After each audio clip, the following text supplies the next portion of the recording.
Think about your own wedding day for just a moment, or maybe the wedding you hope to have one day. You picture the flowers, the music, the vows. It's a day built on a foundation of love and careful planning, a sacred promise meant to last a lifetime.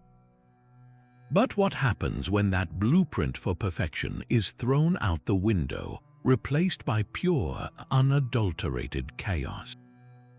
What happens when the most important day of your life spirals into something so strange, so utterly unbelievable, that it becomes a legend all its own?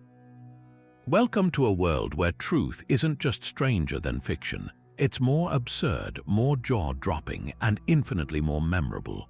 We are about to embark on a journey through the most cringe-worthy and bizarre wedding ceremonies ever to unfold on American soil. A collection of 33 stories that will challenge everything you thought you knew about saying, "I do." From brides who said their vows to invisible grooms from beyond the grave, to ceremonies interrupted by SWAT teams and reception brawls that would put a professional wrestling match to shame, these are the tales that prove love doesn't just conquer all sometimes, it completely loses its mind. This isn't just about a few quirky details or a mismatched color scheme. This is about events so deeply strange, so layered with chaos and pure absurdity, that they blur the line between a romantic celebration and a full-blown spectacle.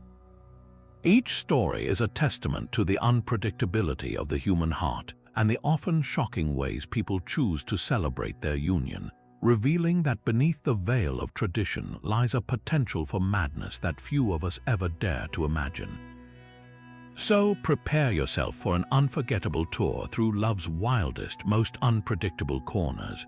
We'll witness grooms getting arrested at the altar, brides making grand entrances in the most unthinkable ways, and families turning a holy sacrament into a three-ring circus. By the time we're through, your own wedding day, whether it was perfectly serene or had a few minor hiccups, will seem like a model of calm and convention. This is more than just a list of funny stories. It's an exploration of the outer limits of matrimony, a deep dive into the moments when love stories veer so far off script they become something else entirely. Get ready, because what you are about to hear will stay with you long after the last piece of imaginary cake is thrown. Our journey into the absurd begins not with a bang, but with the squeal of tires and the sight of a tuxedo-clad man sprinting away from a church as if his life depended on it. This is the story of a groom we'll call Mark, whose moment of truth arrived not at the altar, but in the 10 terrifying minutes before he was supposed to walk down the aisle. The scene was picture perfect, a beautiful garden ceremony set up, guests seated, and a beaming bride waiting in the wings. But Mark was in the groom's suite, gripped by a panic so profound and all-consuming that his only logical course of action became to simply vanish. He didn't just get cold feet, he experienced a full system shutdown of his commitment. While his best man was giving him a final pep talk, Mark saw his one and only window of opportunity. He bolted out a side door, hurdled a decorative hedge, and disappeared into the suburban streets, leaving behind a trail of rose petals and utter bewilderment. What followed was pure, unadulterated chaos. The wedding planner was the first to notice his absence, her professional smile freezing into a mask of horror. The initial assumption was a last-minute case of nerves, perhaps a quick walk around the block to clear his head. But as minutes ticked into an hour, that quiet concern erupted into a full-blown panic. The best man and groomsmen fanned out like a search party, scouring the neighborhood, their formal shoes pounding the pavement as they shouted his name. The bride, initially confused, soon retreated into a private room, her tears of joy transforming into tears of devastating humiliation. Cell phones were buzzing non-stop, theories flying from the plausible he was kidnapped, to the absurd he'd joined a witness protection program. The entire meticulously planned event, a year in the making, was collapsing in real time, a multi-$1,000 ship sinking in the calm waters of a sunny afternoon. The mystery was finally solved by a groomsman who had the bright idea to check the local park, a place Mark often went to clear his head, and there he was, still in his full wedding regalia, sitting on a swing set, his head in his hands. He wasn't injured, he wasn't in danger, he was just done. The confrontation was as awkward as you might imagine, a mix of relief, fury, and profound confusion. The wedding was, of course, officially cancelled. The fallout was nuclear, families were fractured, friendships were tested to their absolute limits, and the returned gifts became painful reminders of a promise broken in the most public way imaginable. Most people would assume that was the end of the story, a tragic tale of a man who couldn't go through with it, but for Mark, it was merely the end of the first act. The truly bizarre twist came roughly a year later. In the messy aftermath, Mark's best man, the one who had led the search party, tried to be a bridge between the two broken halves. His own sister, a woman named Sarah, had been at the wedding and had been a sympathetic ear for Mark as he navigated the immense guilt and public shame. A friendship developed, one built on a shared, albeit indirect, traumatic experience. That friendship slowly and secretly blossomed into a romance. They bonded over the strangest foundation imaginable, the wreckage of his first attempt at marriage, and then, in a move that stunned everyone who knew the original story, Mark and Sarah eloped. They married in a small, secret courthouse ceremony with only the once jilted best man, now his brother-in-law, as a witness. The revelation sent a second shockwave through both families, who are now forced to reconcile this new union with the ghost of the old one. It was a happy ending, yes, but one born from such public chaos and personal betrayal that it left everyone wondering if they were witnessing a beautiful redemption story or the final, most absurd chapter of a very strange tale. But if you thought a runaway groom was the peak of wedding day pandemonium, wait until you hear about a bride who decided the one thing her ceremony was truly missing was the element of genuine, life-threatening danger. Our next story takes us to a sprawling, opulent Texas ranch, where a socialite known for her extravagant tastes was planning her big day. For her, ordinary simply would not do. Doves being released were cliché, a horse-drawn carriage was pedestrian. She wanted a statement, a symbol of her untamed spirit and unique power. And so, she made a demand that would turn her wedding planner's hair white overnight. The ring bearer for her ceremony would be a live tiger cub. This was not a metaphor or a costume. She wanted a real, breathing, and potentially dangerous exotic animal to walk down the aisle carrying the symbols of her eternal love. The logistical hurdles were, to put it mildly, staggering. The bride's immense wealth opened doors that should have remained firmly closed. She hired a private exotic animal handler, a man whose nervous energy was palpable from the first meeting. Acquiring the cub for a few hours required navigating a labyrinth of permits and insurance waivers that cost more than the entire floral budget. The handler tried to explain the risks, that this was a wild predator, not a domesticated golden retriever. He spoke of unpredictable instincts, sharp claws, and a powerful jaw, even on a young animal, but the bride was unmoved, seeing only a beautiful, striped accessory. A compromise was struck. The cub would be kept on a strong leash and muzzled for the entire procession, a detail the bride reluctantly agreed to, worried it would ruin the aesthetic of her photographs. The day of the wedding arrived, and the atmosphere was a bizarre cocktail of luxury and barely contained anxiety. Guests sipped champagne under massive white tents, their conversations punctuated by the occasional, unsettling growl from a secured trailer nearby. When the moment came for the ring procession, the music shifted and the handler emerged, leading the muzzled cub. A collective, sharp intake of breath swept through the audience. The cub, bewildered by the sea of staring faces and the rustle of expensive fabrics, was not walking with the serene grace the bride had envisioned. It was skittish, pulling at the leash, its tail twitching. The rings, tied to a small, velvet pillow on its back with a delicate silk ribbon, seemed like an absurdly fragile counterweight to the raw power of the animal. Then it happened, just a few feet from the flower-laden arch where the pale-faced groom stood, the silk ribbon, jostled by the cub's movements, came loose. The pillow slid to the ground and the two platinum bands rolled away, glinting in the Texas sun. The handler froze, pulling the leash taut. The cub, curious and playful, saw the shiny objects and pounced.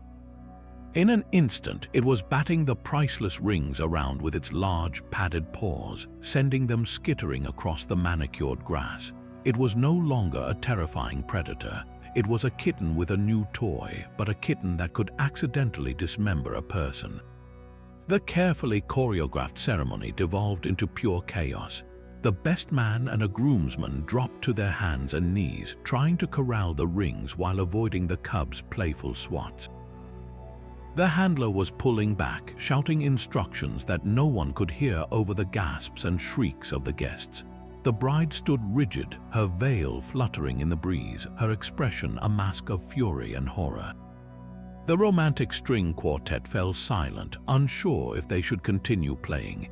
After what felt like an eternity, the best man managed to snag one ring, and the groomsman retrieved the other from under a chair.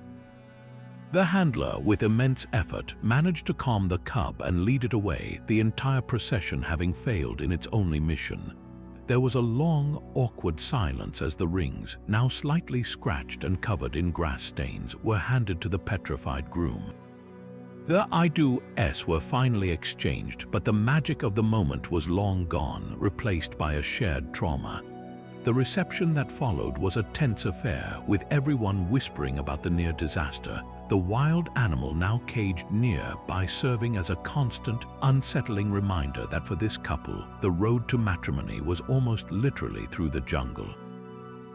If you thought a tiger cub was an unpredictable guest, imagine an entire uninvited flock descending with a primal fury that no amount of money or planning could possibly deter. This next tale unfolds in the idyllic heart of Napa Valley, at a stunning outdoor ceremony set amidst rolling vineyards under a perfect, cloudless sky. The bride and groom, both nature lovers, had chosen this location specifically for its serene, rustic beauty.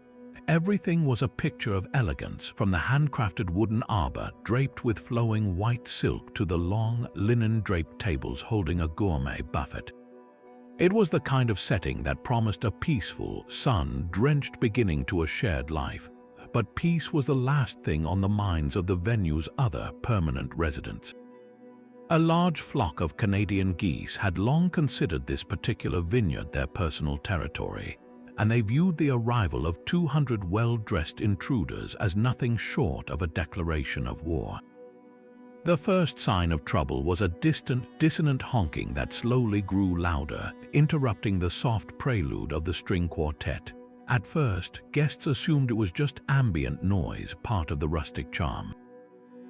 But then, over the crest of a nearby hill they came, dozens of large, determined geese moving in a tight, aggressive formation, their long necks extended and their black eyes fixed on the scene of the celebration. They didn't pause to admire the decor. They marched directly toward the buffet tables with a single-minded purpose that was both comical and terrifying. The initial reaction from the wedding party was one of stunned disbelief. This wasn't in the script, but the geese were not adhering to any script. They launched their assault with military precision, waddling directly into the heart of the reception area, their loud, raucous honks drowning out the music entirely. Chaos erupted in an instant. The elegant atmosphere shattered as guests leaped from their chairs with shouts of alarm. The geese were fearless, chasing after women in high heels and men clutching their glasses of Pinot Noir, their wings spread wide in a threatening display. The beautifully arranged buffet became their primary target. They flapped onto the tables, knocking over delicate centerpieces and plunging their beaks into trays of smoked salmon, artisan cheeses, and delicate prosciutto-wrapped asparagus.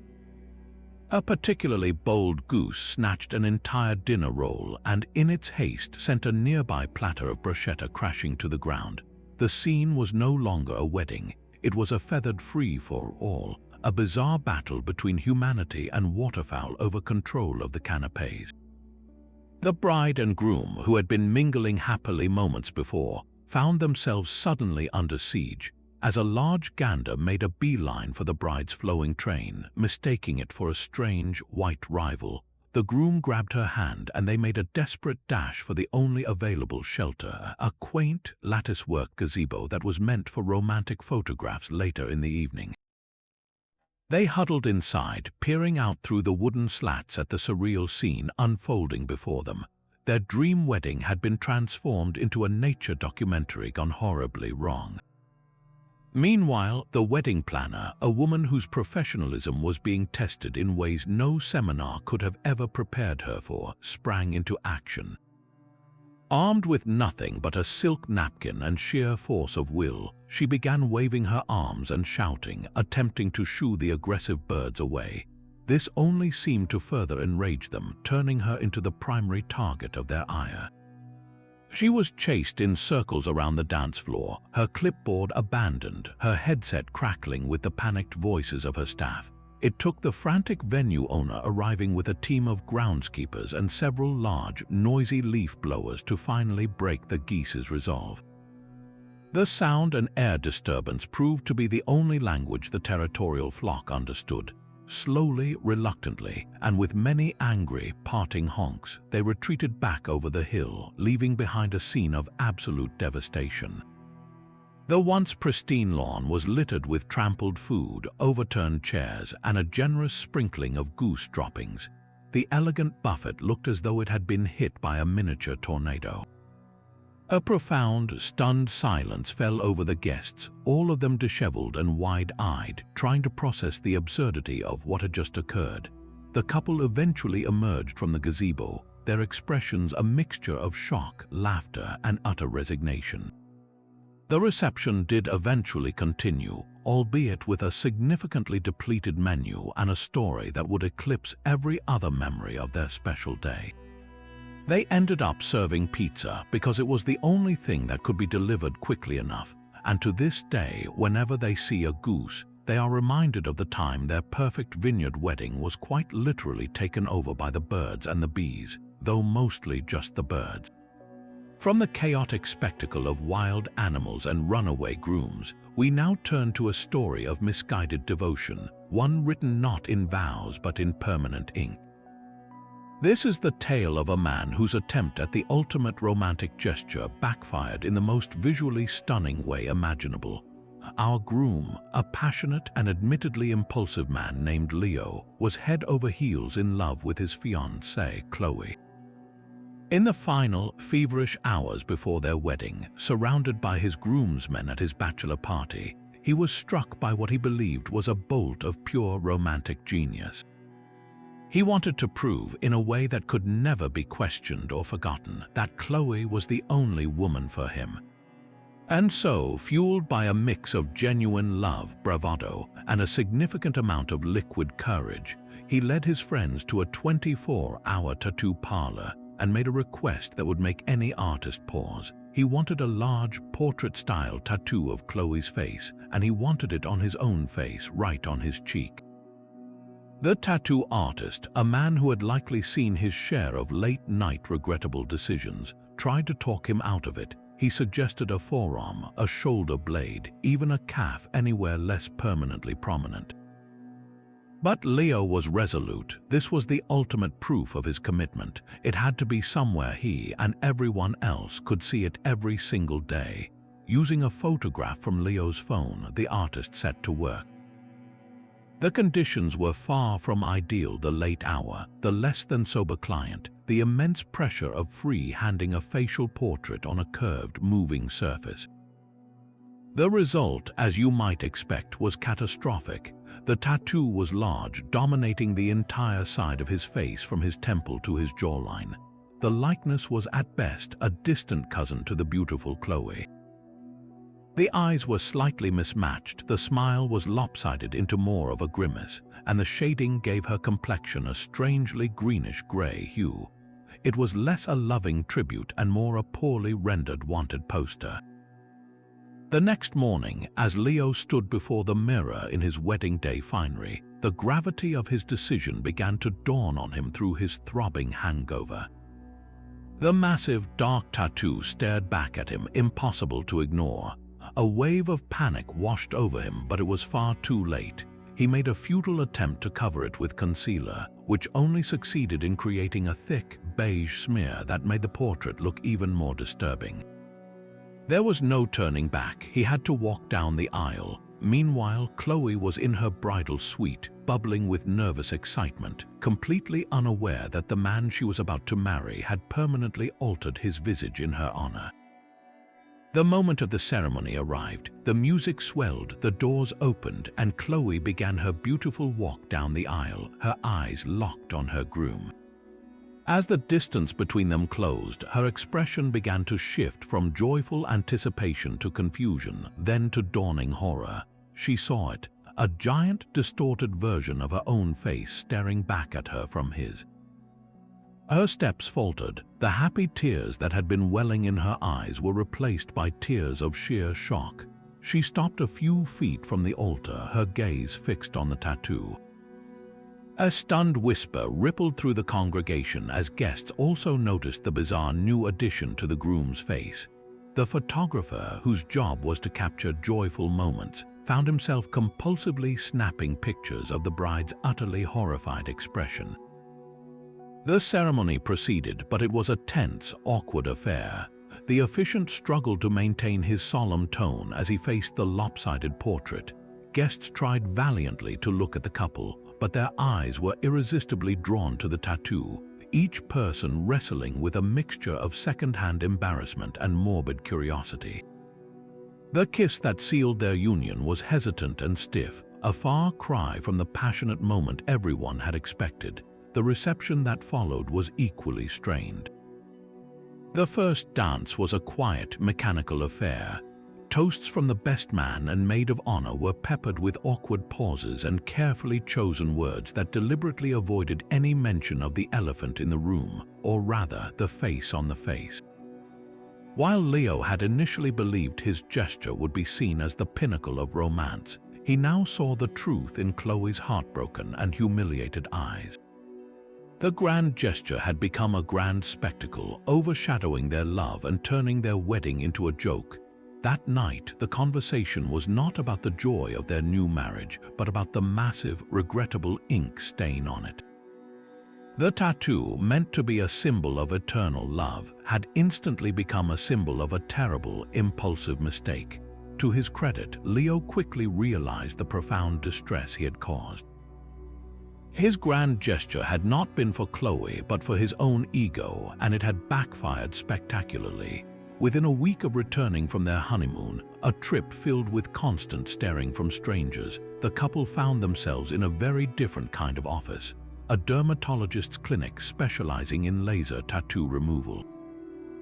They learned the painful truth that removing a tattoo is infinitely more difficult, more expensive, and more painful than getting one. The process would require dozens of sessions spread out over many months, each one feeling like being splattered with hot bacon grease, as the technician described it. The cost would run into thousands of dollars, a financial burden they hadn't anticipated so early in their marriage. And even after all that, the doctor cautioned, a faint ghost of the portrait would likely remain on his cheek forever, a permanent, shadowy reminder of the night he decided to wear his heart and his wife's face on his sleeve, or in this case, his skin. Just when you think you've heard every conceivable wedding disaster, the universe delivers a story that combines sheer human folly with the unstoppable power of nature. Our next couple dreamed of the ultimate intimate getaway ceremony, a wedding so private and serene it would be just them, their officiant, and the vast open sea. They chose a stunningly beautiful, remote sandbar in the Florida Keys, a temporary island of pure white sand that emerged only at low tide, surrounded by the crystal-clear, turquoise waters of the Atlantic. In their minds, it was the perfect metaphor for their love, a rare and beautiful discovery in a vast ocean. They envisioned a simple, profound ceremony with their feet in the warm sand, the sunset painting the sky in shades of orange and purple, a moment of perfect isolation and peace. They planned every detail with this idyllic vision in mind. from the lightweight, flowing silk of the bride's dress to the small, waterproof Bluetooth speaker that would play their song. However, the ocean is a notoriously unreliable wedding planner. In the days leading up to their carefully chosen date, the local weather services issued repeated warnings about unusually high tides and strong offshore winds, conditions that would make their chosen sandbar particularly vulnerable. The captain they had hired to ferry them out to the site expressed his concerns with a weathered, skeptical frown. He pointed to the tide charts, explaining that the window for a safe, dry ceremony was precariously short. But the couple, high on the anticipation of their perfect day, dismissed these warnings as overcautious pessimism. They were convinced that their love was a force of nature powerful enough to command the tides themselves. They saw the cautious advice not as a life-saving alert, but as a minor logistical hurdle. So, with a defiant optimism, they loaded their small wedding party onto the boat and set out for the sandbar, the bride's veil fluttering triumphantly in the salty breeze. When they arrived, the scene was everything they had dreamed of. The sandbar was a pristine, untouched paradise, a perfect crescent of sand gleaming under the brilliant sun. It felt like their own private world. They set up a small arch decorated with seashells and starfish, and the ceremony began with the gentle sound of waves lapping at the very edges of their island. For the first 10 minutes, it was pure magic. The officiant, a relaxed local minister, began reading the heartfelt vows the couple had written for each other. The bride and groom held hands, their eyes locked, completely lost in the moment. It was so perfect, so serene, that they almost forgot the ocean's warning. But then, a particularly cold wave washed over the bride's bare feet. She flinched, initially thinking it was a playful splash. Then another wave came, this one reaching the minister's ankles. A nervous chuckle went through the tiny group. The ocean was sending its RSVP. What happened next was a slow-motion race against an unstoppable force. The tide wasn't just coming in, it was rushing in, accelerated by the very winds they had been warned about. The sandbar, which had felt so solid and expansive just moments before, began to shrink at an alarming rate. The water was no longer just lapping at their feet, it was swirling around their calves. The minister, a man who had surely seen his share of beachside ceremonies, suddenly abandoned his solemn, measured cadence. His voice shifted into the rapid-fire delivery of a tobacco auctioneer, speeding through the sacred texts and legal pronouncements as if he were reading the terms and conditions of a software update. Do you take this woman to be your lawfully wedded wife in sickness and in health till death? Do you part? I now pronounce you man, and wife you may kiss the bride. The visual spectacle was one of pure, surreal comedy mixed with genuine alarm. The bride, desperate to save her expensive wedding dress from the saltwater, had to hoist the entire silk skirt up above her knees, holding the sopping wet fabric in a giant, awkward bundle. The groom, his pants now completely saturated, stood firm, but his eyes were wide with a mixture of commitment and panic as he watched their makeshift altar slowly vanish beneath the waves. The entire ceremony was conducted in a frantic, shuffling dance, with the small group instinctively backing away from the advancing water, only to realize they were running out of room to retreat. The photographer, wading in the chest-deep water surrounding the now tiny patch of sand, valiantly continued snapping pictures, capturing the most uniquely chaotic wedding photos imaginable. The couple sharing their first kiss not under a shower of rice, but with seawater up to their thighs and the bride's dress floating around her like a strange aquatic flower. The final pronouncement was met not with cheers, but with a collective sigh of relief and a mad dash for the boat, which the captain had wisely moved closer as the water rose. The bridal party sloshed their way through the waist-deep water, scrambling aboard the vessel looking less like newlyweds and more like shipwreck survivors. The arch, once a symbol of their union, was claimed by the sea, the seashells and starfish washing away to become part of the ocean floor once more. Their reception, which was supposed to be a romantic dinner at a beachfront restaurant, was instead spent wrapped in towels, sipping hot coffee, and trying to wring the salt water out of their formal wear. While their marriage was legally binding, its origin story was forever marked by the day they literally almost got washed away by the tide of their own ambition. A hilarious and humbling reminder that some forces, not even the most powerful love, can hold back. Following the spectacle of a near-drowning ceremony, we find a very different kind of disaster, one born not from natural forces but from a meticulously orchestrated human meltdown. This next story takes us into the world of a bride for whom perfection wasn't just a goal. It was an obsession that justified any means necessary. We'll call her Bianca.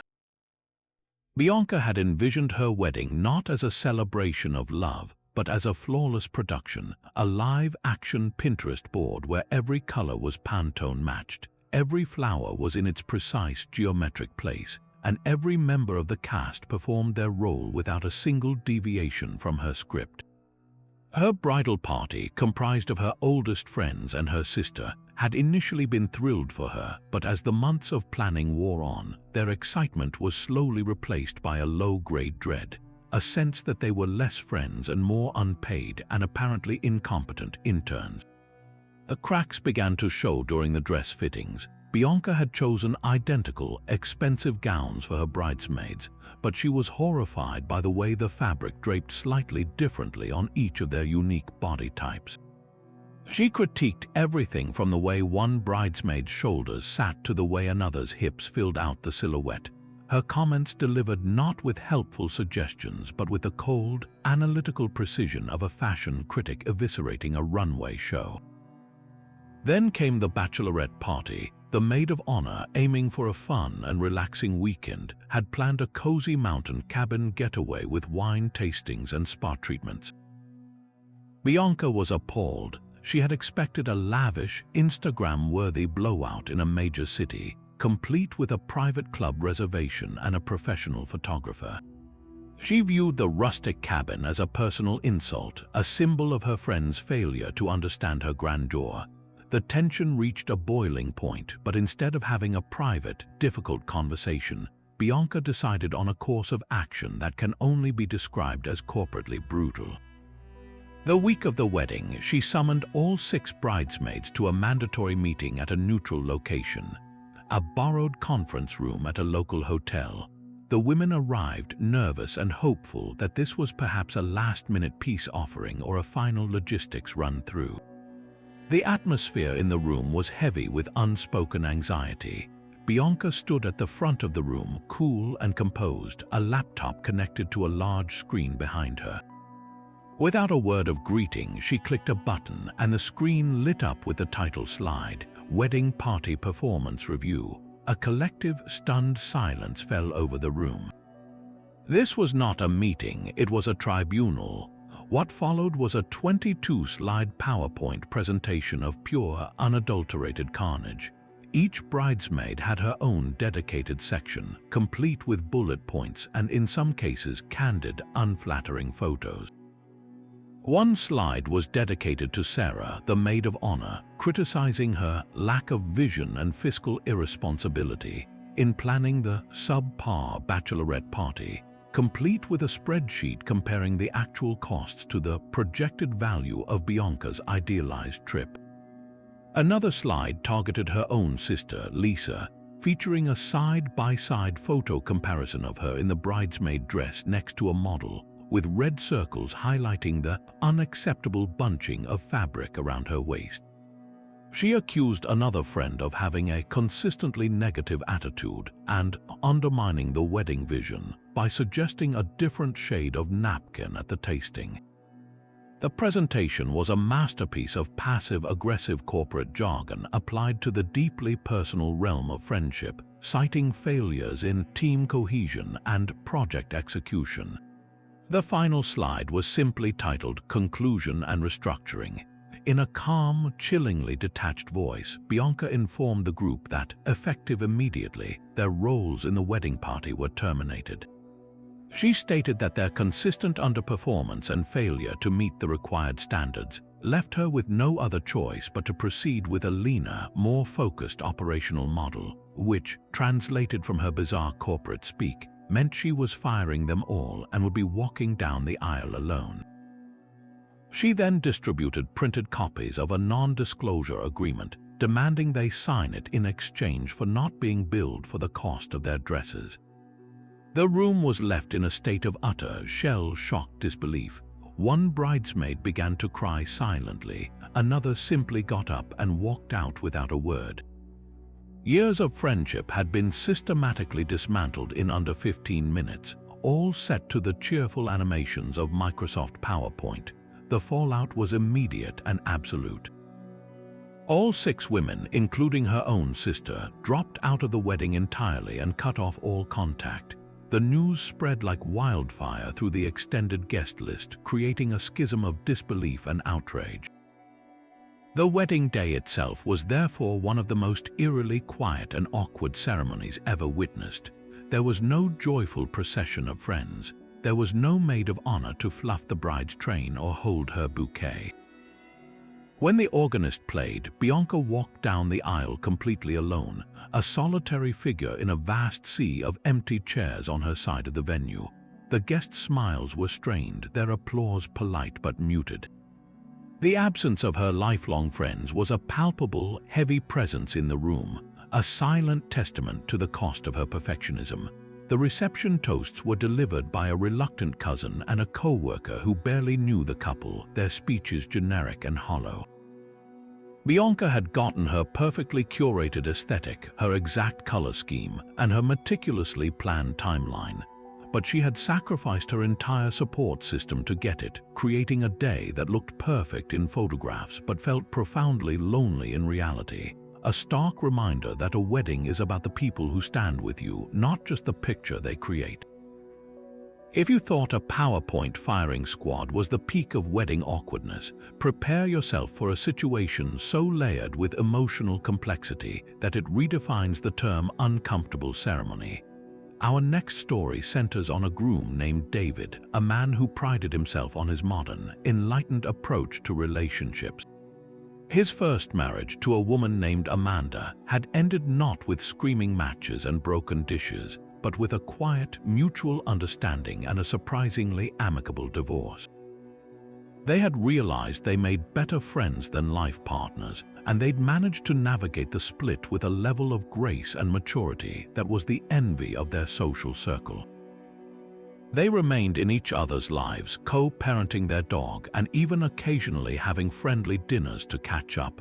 So when David became engaged to a wonderful new woman named Clara, he wanted to include Amanda in the celebration in a way that honored their continued friendship and demonstrated to Clara that there were no lingering hard feelings.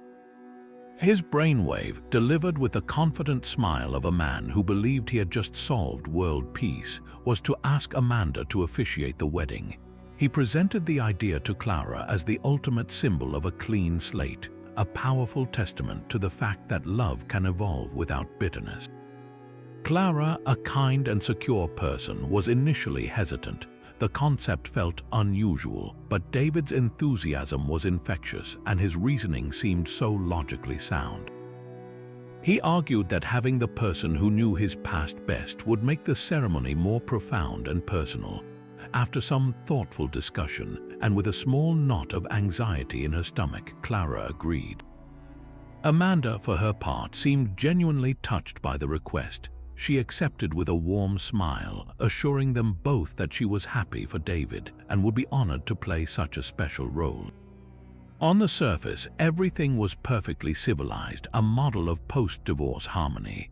But beneath that polished surface, the wedding day was a pressure cooker of unspoken tensions just waiting to boil over. The ceremony began with an aura of palpable weirdness. As Amanda stood at the altar in a tasteful officiant's robe, waiting for the procession to begin, the guests, many of whom had attended her own wedding to David years earlier, shifted uncomfortably in their seats. The air was thick with a collective, unasked question. Are we really witnessing this? When Clara walked down the aisle, all eyes darted between her radiant, nervous face and Amanda's carefully neutral expression at the front. creating a bizarre visual triangle of past, present, and future all converging in one spot. The initial parts of the service were standard enough, though Amanda's delivery had a strangely informal, almost conversational tone that lacked the solemnity one expects from a wedding officiant. It felt less like a sacred vow and more like a casual chat, which only heightened the surreal atmosphere. Then came the homily, the part of the ceremony where the officiant shares personal thoughts on love and commitment. This was where Amanda's supposedly amicable facade developed some very visible cracks. Instead of offering universal wisdom or blessings for the new couple, she began to speak from her own, deeply personal and apparently unresolved experience. You know, she began with a light laugh that didn't quite reach her eyes. When David and I were married, we made a lot of the same promises these two are about to make. We talked about forever, about weathering every storm.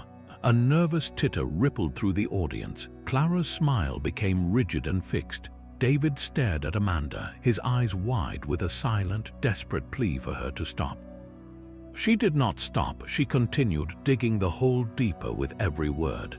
And let me tell you, marriage is a journey. Sometimes you take a wrong turn and end up somewhere you never expected. Like, say, officiating your ex-husband's second wedding. She delivered this line with a wry smile, expecting laughter. The only sound was the uncomfortable clearing of a throat from a guest in the back row. She then segued into a series of anecdotes framed as funny stories from her own marriage to David, each one more cringe-inducing than the last. She recounted the time he forgot their first anniversary, then quickly added, "But I'm sure he's learned his lesson now, Clara." She mentioned his notorious inability to load a dishwasher properly, a seemingly benign domestic observation that, in this context, felt intensely intimate and wholly inappropriate.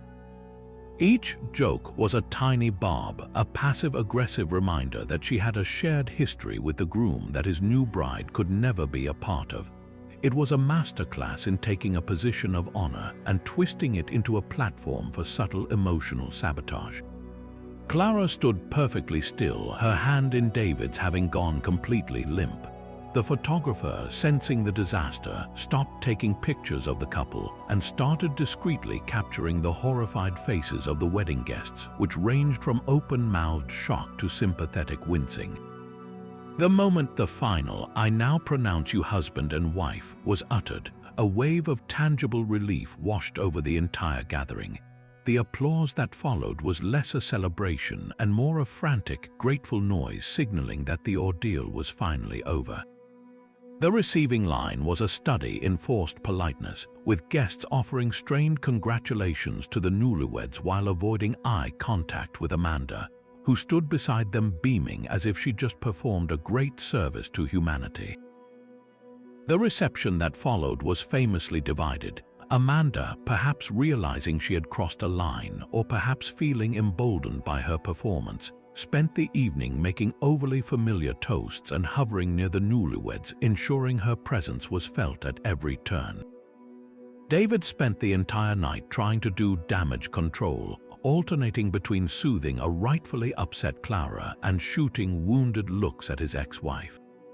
What was intended as a beautiful symbol of mature friendship had instead become the central, toxic drama of their wedding, a dark cloud of unresolved feelings and social embarrassment that would be the first and most awkward chapter of their married life together.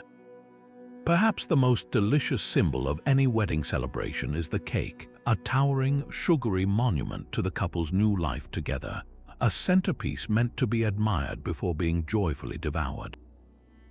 But what happens when that sweet promise turns out to be nothing more than a beautifully decorated deception? Our next story serves up a confection of pure betrayal, centered on a couple whose dream cake was, in the most literal sense, a complete and total fake. Melissa and Ben had spared no expense on their wedding, but their true passion project was the cake. They envisioned a spectacular, six-tiered masterpiece, each tier featuring a different, intricate floral pattern matching the bridesmaids' dresses, all crowned with a delicate sugar sculpture of the tree where they'd gotten engaged. After a long search, they hired a highly recommended, though surprisingly affordable, boutique baker who promised to bring their elaborate vision to life. The sketches were perfect, the tasting was divine, and they signed the contract feeling they'd gotten the deal of a lifetime. The big day arrived, and when the cake was wheeled out into the center of the reception hall, a collective gasp of admiration swept through the room. It was stunning. It stood nearly 5 feet tall, a flawless ivory tower of what appeared to be sculpted fondant and buttercream shimmering under the lights. The guests oohed and awed, and Melissa beamed with pride, her eyes glistening as she looked at the magnificent centerpiece that perfectly captured their love story. The photographer circled it, capturing every angle, while guests lined up to take pictures with the edible work of art. It was, by all appearances, the crowning jewel of an already beautiful day. The moment for the ceremonial cake cutting arrived. The DJ called Melissa and Ben to the floor, the crowd gathered around, and the photographer poised to capture the classic shot of the couple feeding each other the first slice. Melissa, with Ben's hand over hers, pressed the silver cake server into the bottom tier, expecting to feel the gentle resistance of dense, moist cake. Instead, there was a harsh, grinding scrape. The server jumped, skidding across the surface and leaving a deep, ugly gouge in the pristine fondant. Beneath the white surface was not cake, but a stark, bright white styrofoam. A confused murmur rippled through the crowd. Melissa, her smile frozen in confusion, tried again, pushing harder. Again, the server scraped and caught, this time dislodging a small chunk of the material. She picked up the piece, a jagged white fragment, and stared at it in disbelief. It was unmistakably, undeniably styrofoam. The beautiful, towering monument to their love was a prop, a hollow shell. The look on her face shifted from confusion to dawning horror, and then to sheer, unadulterated fury. The wedding planner rushed over, her face pale. A quick, panicked investigation revealed the truth. The entire 6-tier structure was a decorated foam dummy. Tucked discreetly behind the display on a separate table was the only real cake, a single, plain 9 by 13-inch sheet cake, the kind you might pick up at a grocery store for a child's classroom party. There was no intricate floral piping, no matching colors, no sugar sculpture.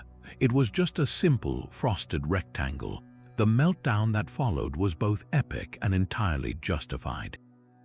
Melissa, standing in her $1,000 wedding dress in front of 200 guests, completely broke down. This wasn't just about cake, it was about the betrayal, the public humiliation, the realization that a core part of her wedding was a cheap, dishonest trick. Tears of rage streamed down her face as she demanded an explanation.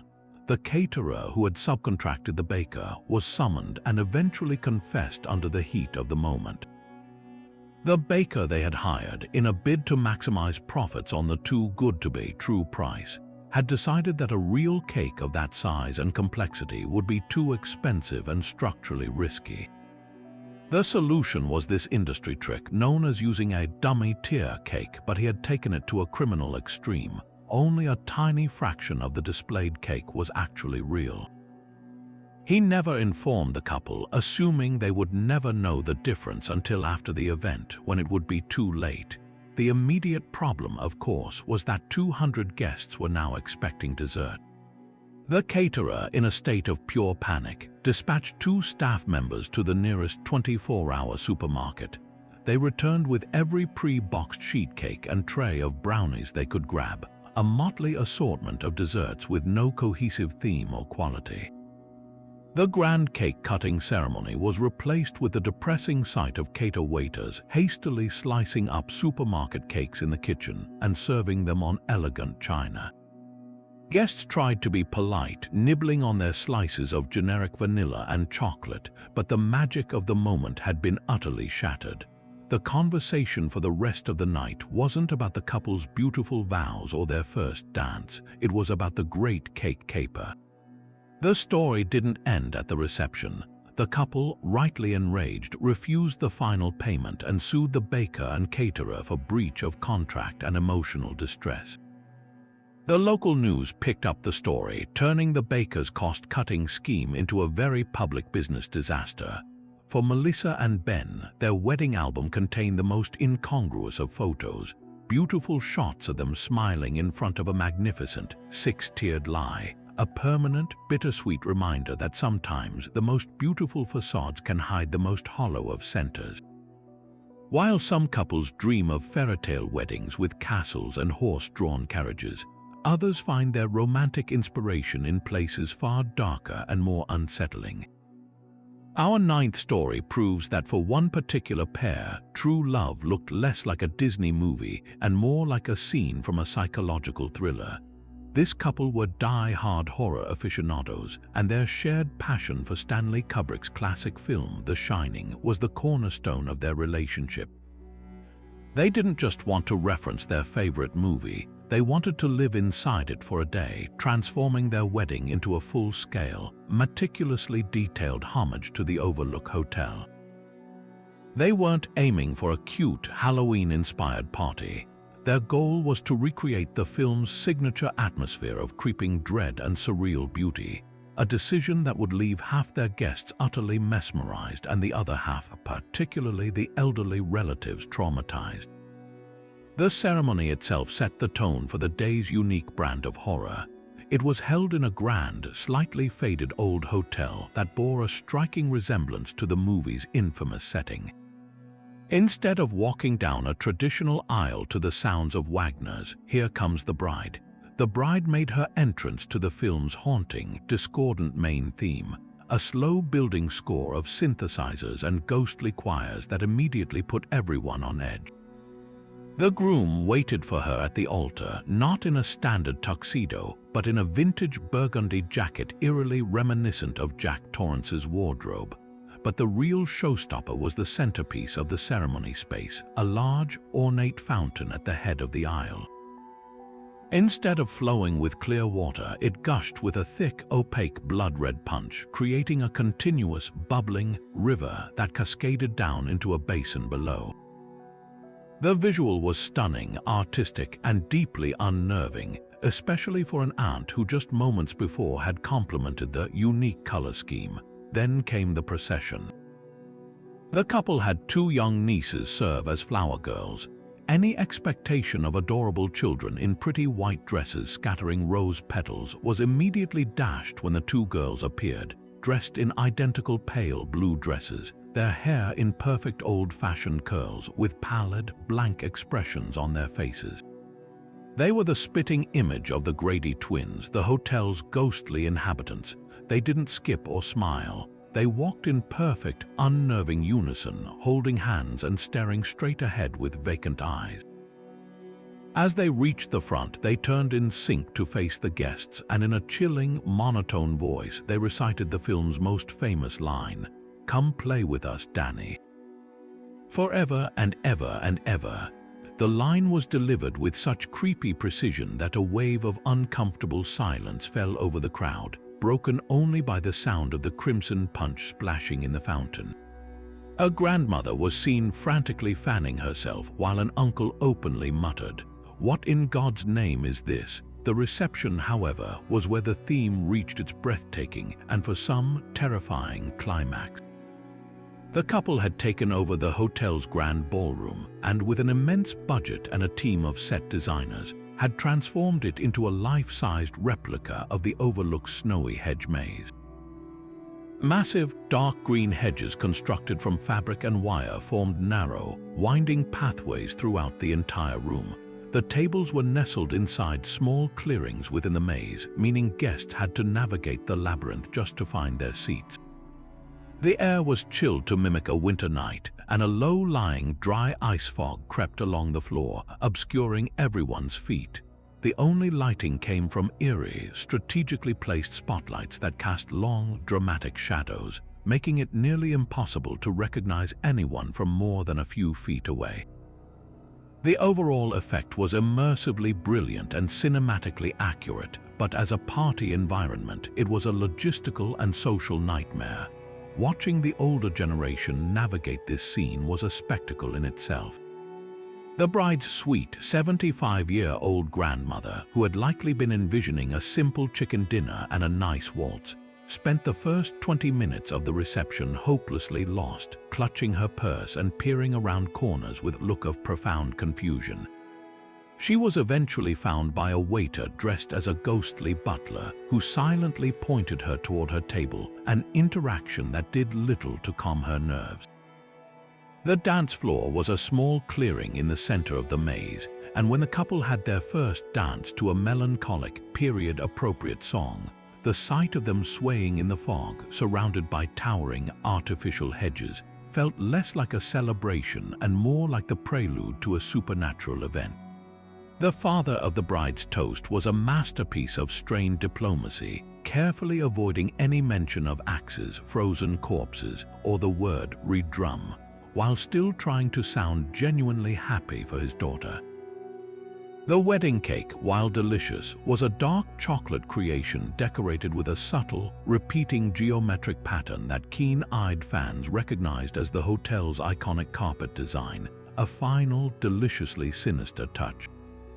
It was without a doubt a wedding that nobody who attended would ever forget, though for many of the family matriarchs and patriarchs, the memories were likely filed away not under beautiful family moments, but alongside other unsettling experiences they'd rather not think about before bed.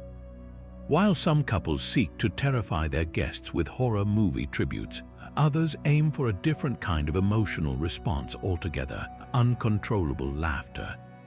Our 10th story introduces us to a pair of self-proclaimed class clowns, a duo who believed their wedding shouldn't just be a solemn ceremony, but a full-fledged comedy roast in their own honor.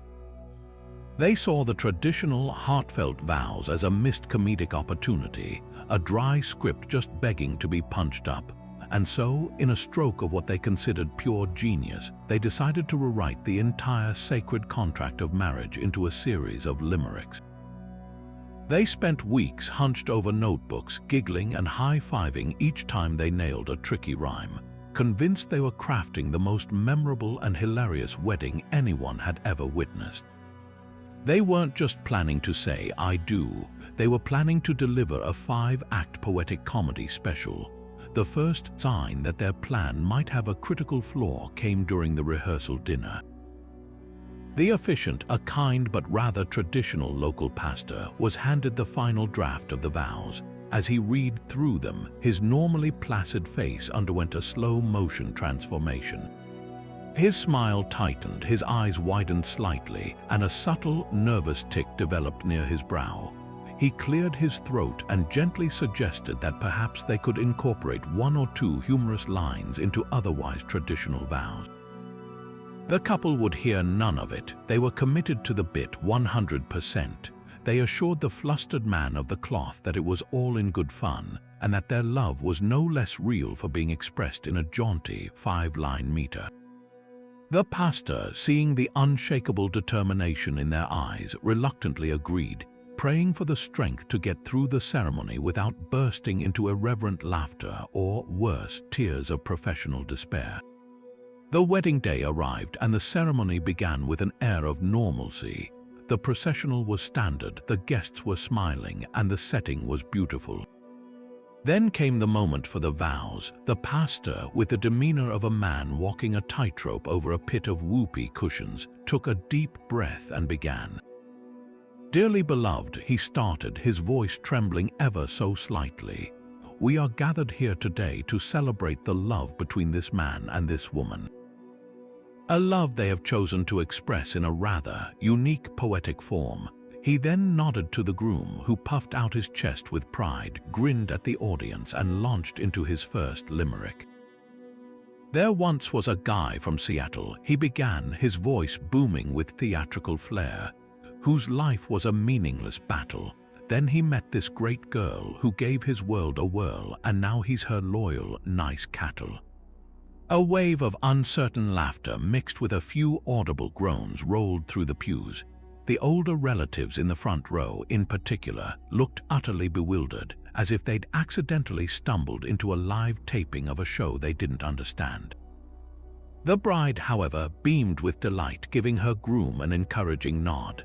It was now her turn. She smiled coyly and recited her response. A lovely young woman named Sue thought she knew what she wanted to do. Then she saw this great man and changed her whole plan. Now her life is a wild, fun zoo.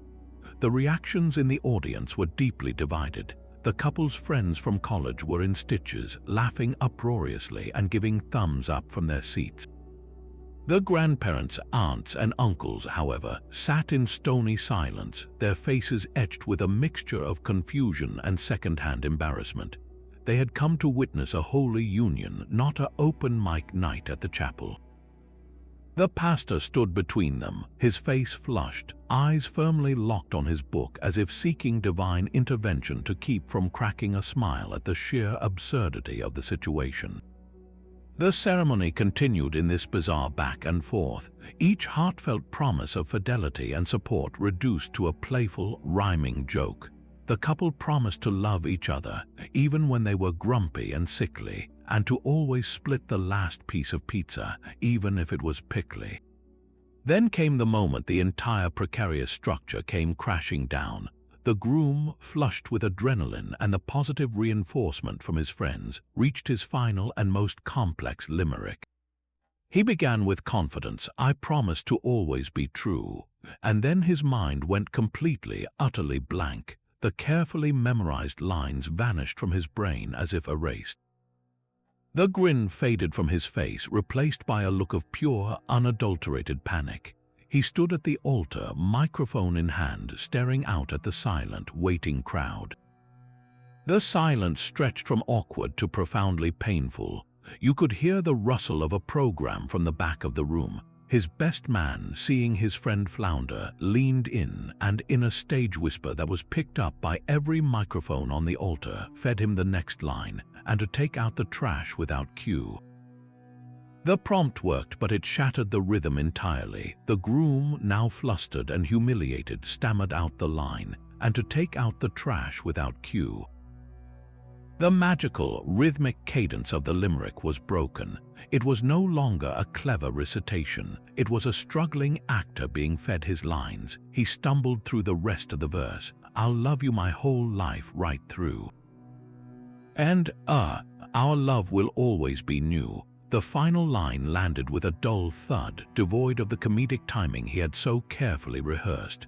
The attempt at a grand, humorous finale had fizzled into a public memory lapse, amplified by his best friend's well-intentioned but disastrous rescue attempt. The rest of the ceremony felt rushed and anticlimactic. The pastor sped through the final pronouncements, seemingly as eager to be done as everyone else was for it to be over. The reception was a strange affair, with the couple having to repeatedly defend their comedic choice to bemused older relatives who kept asking, but what did the vows really mean? Their dream of a laugh-filled celebration had, in the end, created a day remembered less for its humor and more for its cringe-worthy, rhythmless collapse at the most crucial moment.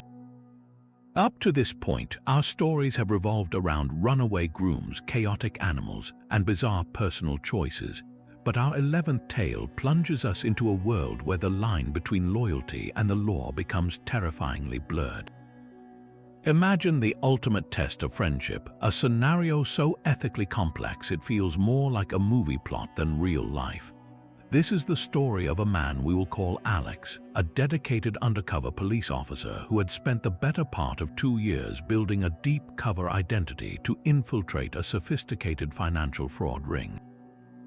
His target was the ring's charismatic and cunning leader, a man who also happened to be his childhood best friend, a man we'll call Mark. They had grown up together, been each other's best man at their respective first weddings, and their families were deeply intertwined. For Alex, the assignment was a personal nightmare from the very beginning, a constant battle between his sworn duty and the memory of a lifelong bond. As the investigation intensified, a pivotal moment arrived. Mark announced his engagement and, in a gesture of profound trust and friendship, asked Alex to be his best man once again. For the police department, this was an unprecedented intelligence goldmine. the wedding would be a gathering of the entire criminal network, a perfect opportunity to observe key players and gather final, irrefutable evidence. For Alex, it was an excruciating moral dilemma. He had to stand beside his friend, help plan his bachelor party, listen to him gush about his future with his new bride, all while wearing a wire and collecting every incriminating word. The emotional toll was immense, a constant churn of guilt and resolve that he had to bury deep beneath his carefully constructed facade. He justified his actions by focusing on the victims of Mark's multi-million-dollar schemes, the retired couples who had lost their entire life savings, but it did little to quiet the storm inside him every time Mark clapped him on the back and called him a brother. The wedding day was opulent, held in a lavish downtown hotel ballroom, a monument to the illicit wealth Mark had accumulated. The atmosphere was one of pure celebration, filled with 200 guests who had no idea they were celebrating alongside an entire tactical squad waiting in the wings. Alex performed his duties as best man with a chilling, professional precision. He gave a heartfelt-seeming toast at the rehearsal dinner that skillfully avoided any direct lies while still conveying affection, a masterpiece of duplicity that left Mark visibly touched. He calmed the groom's pre-ceremony nerves, all the while knowing he was the source of the very danger Mark should have been fearing. As he stood at the altar, watching the beautiful bride walk down the aisle, his police badge felt like a lead weight in his pocket, a cold, hard secret in a room radiating warmth and joy. The ceremony proceeded with a surreal normalcy. Vows were exchanged, the bride glowing with happiness, Mark beaming with pride. Then came the moment every wedding builds toward, the exchange of rings. The officiant asked, "Do you have the rings?" All eyes turned to the best man. This was the signal, the point of no return predetermined by the operations commanders. As Alex stepped forward, the entire congregation expected him to reach into his pocket and produce the simple gold bands. Instead, his hand emerged holding something that glinted coldly under the soft chapel lighting. It wasn't a ring box, it was a silver badge. A collective, confused murmur swept through the room. For a split second, Mark's face held a look of pure bafflement, maybe even thinking it was some kind of elaborate inside joke prank. Then Alex spoke, his voice flat, devoid of all the friendship and warmth of just moments before, projecting with the formal authority of the law. "Mark Evans," he declared, "you are under arrest for conspiracy, wire fraud, and securities fraud. You have the right to remain silent." The scene that followed was one of pure, unscripted bedlam. The romantic string quartet fell silent mid-note. The bride's hands flew to her mouth, a piercing scream tearing through the stunned silence. Before Mark could even process the words, the ballroom doors burst open, and a team of uniformed officers and federal agents swarmed the altar. The serene wedding was instantly transformed into a high-stakes police operation. Guests screamed and scrambled from their seats, some in confusion, others in panic, as they realized the true nature of the event they were attending. Mark was forcibly restrained, his hands cuffed behind his back right there at the flower-laden arch, his bespoke tuxedo jacket wrenching at the seams.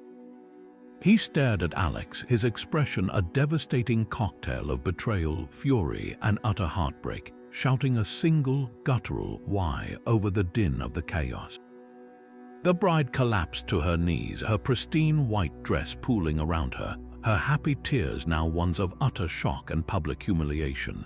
In the ensuing chaos, multiple other guests, key members of the fraud ring who had been identified during the investigation, were also detained as they tried to flee. The beautiful reception was never held, the lavish cake was never cut, the first dance never happened. Instead, the venue became an active crime scene, with yellow police tape cordoning off the champagne fountain and evidence markers placed next to discarded purses and jackets. The wedding photographer, operating on pure instinct, kept shooting, capturing a devastatingly dramatic photo series that would later become key evidence in the trial and a haunting record of the day a wedding became a takedown. For Alex, there was no sense of victory in that moment, only the heavy, somber weight of a duty fulfilled at the ultimate personal cost. He had done his job, and in doing so, he had obliterated a decades-long friendship and shattered the lives of countless innocent people connected to the groom, most notably the bride, who became an unwitting and utterly devastated casualty of a war she never knew was being waged in her own heart. After the high-stakes drama of an undercover arrest and the chaotic collapse of comedic vows, it's almost a relief to imagine a wedding defined by its tranquility. Yet our 12th story proves that even the pursuit of perfect peace can spiral into its own unique form of absurdity. This tale centers on a bride named Elara, a woman profoundly transformed by a 10-day silent meditation retreat she attended just 6 months before her wedding.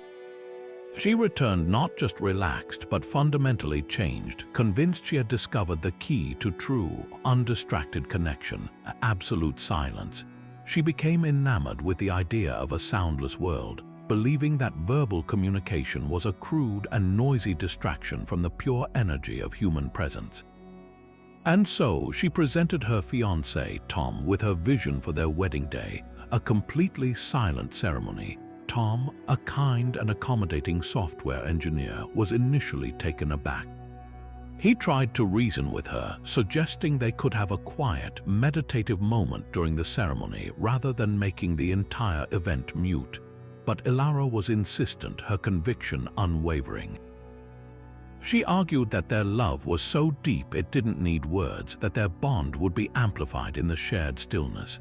After many long and ironically very talkative discussions, Tom reluctantly agreed, hoping that at least it would make for a unique story. The real challenge, however, was not convincing the groom, but conveying this unprecedented concept to their 150 guests. The wedding invitations were beautifully calligraphed but contained a startling addendum. In the spirit of mindful presence, our ceremony will be held in profound silence. We invite you to join us in this sacred quietude. The line caused mass confusion. Phone lines lit up as concerned relatives called to ask if their hearing aids were necessary or if this was some kind of elaborate prank. The day of the wedding arrived at a serene botanical garden. The setting was idyllic, with chairs arranged in a semicircle around a simple stone altar. But the atmosphere was anything but calm. As guests found their seats, the absence of the usual prelude of music created a vacuum of sound that was immediately filled with a low, pervasive undercurrent of anxiety. People smiled nervously at each other, their greetings reduced to strained, silent nods. The only sounds were the uncomfortable rustling of formal wear, the distant chirping of birds that seemed mockingly loud, and the ominous, preemptive clearing of throats from guests who already felt a cough building. It felt less like a wedding and more like the tense minutes before a critically important exam begins. When the officiant, a bewildered-looking Unitarian minister, took his place at the front, he simply held his hands in a prayer position and bowed, a gesture that did little to clarify the proceedings for the uninitiated. The processional was surreal. There was no music to signal the bridal party's entrance. Instead, the groom, best man, and bridesmaids simply walked to the front at a pre-arranged time, their footsteps on the gravel path crunching with deafening volume. Then came Elara on the arm of her father. She was radiant, her face a mask of serene, almost otherworldly peace. Her father, however, looked like a man being led to his own execution, his jaw clenched tight, his eyes darting around at the silent, staring crowd. They moved with a slow, deliberate grace that, in the total absence of music, felt unnaturally drawn out and theatrical. The entire congregation held its breath, afraid to make any sound that might shatter the fragile silence Elara had ordained. The ceremony itself was a bizarre pantomime. The couple faced each other, and instead of speaking vows, they handed each other small, handwritten scrolls.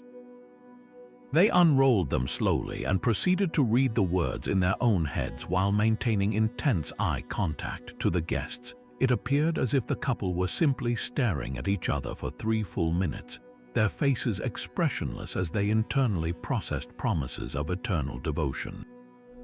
It was an intimate moment meant for two, played out before an audience of 150 utterly excluded spectators. Following the vow reading, the couple moved on to what the program, distributed in total silence by ushers, called the exchange of intentions. This involved a complex series of pre-arranged hand signals. Ilara would make a gesture like placing her closed fist over her heart and then opening her hand toward Tom. He would respond with a gesture of his own, perhaps touching his fingertips to his forehead and then extending them toward her. To them, this was a deeply meaningful dialogue about offering one's inner strength and sharing their future thoughts. To every single person watching, it was an incomprehensible game of charades where the stakes were legally binding matrimony. The tension in the air became a tangible, almost suffocating presence. The human body, however, is not designed for prolonged, imposed silence in a large group. A guest in the third row, an elderly aunt, felt a tickle in her throat. She tried to swallow it, her face turning red with the effort. She failed. A dry, raspy cough escaped her lips, and the sound exploded in the quiet garden like a gunshot. Every single head in the audience swiveled in her direction, their expressions a mixture of shock and accusation. The poor woman slumped in her chair, mortified. A few minutes later, a man's stomach audibly growled, triggering a wave of suppressed, shaking laughter that rippled through several guests who were desperately trying to hold it in, their bodies trembling with the effort. The ceremony, intended to be a deep spiritual communion, had devolved into a collective exercise in bodily function suppression. The final moment, the pronouncement of marriage, was achieved by the minister simply nodding very emphatically at the couple, who then nodded back at him. He then gestured broadly to the audience, who, after an awkward pause, began a muted, confused applause that sounded like a gentle, hesitant rain. The recessional was another silent walk, the couple's beaming smiles starkly contrasting with the bewildered and slightly traumatized faces of their guests, who filed out in a silence that was now born not from peace, but from pure, unadulterated social disorientation. While most couples are content with a honeymoon in Paris or a beach in Bali, one pair of self-proclaimed futurists looked a little higher for their post-nuptial getaway, about 62 miles straight up to be exact. This is the story of Caleb and Zoe, two charismatic and incredibly persuasive tech influencers who believed their love was literally out of this world, and they were determined to prove it by making their honeymoon a journey into the cosmos itself. They had followed the rise of private space tourism with starry-eyed fascination, and they decided that a suborbital flight was the only fitting way to commemorate their union. There was, however, one not-so-small problem: the price tag.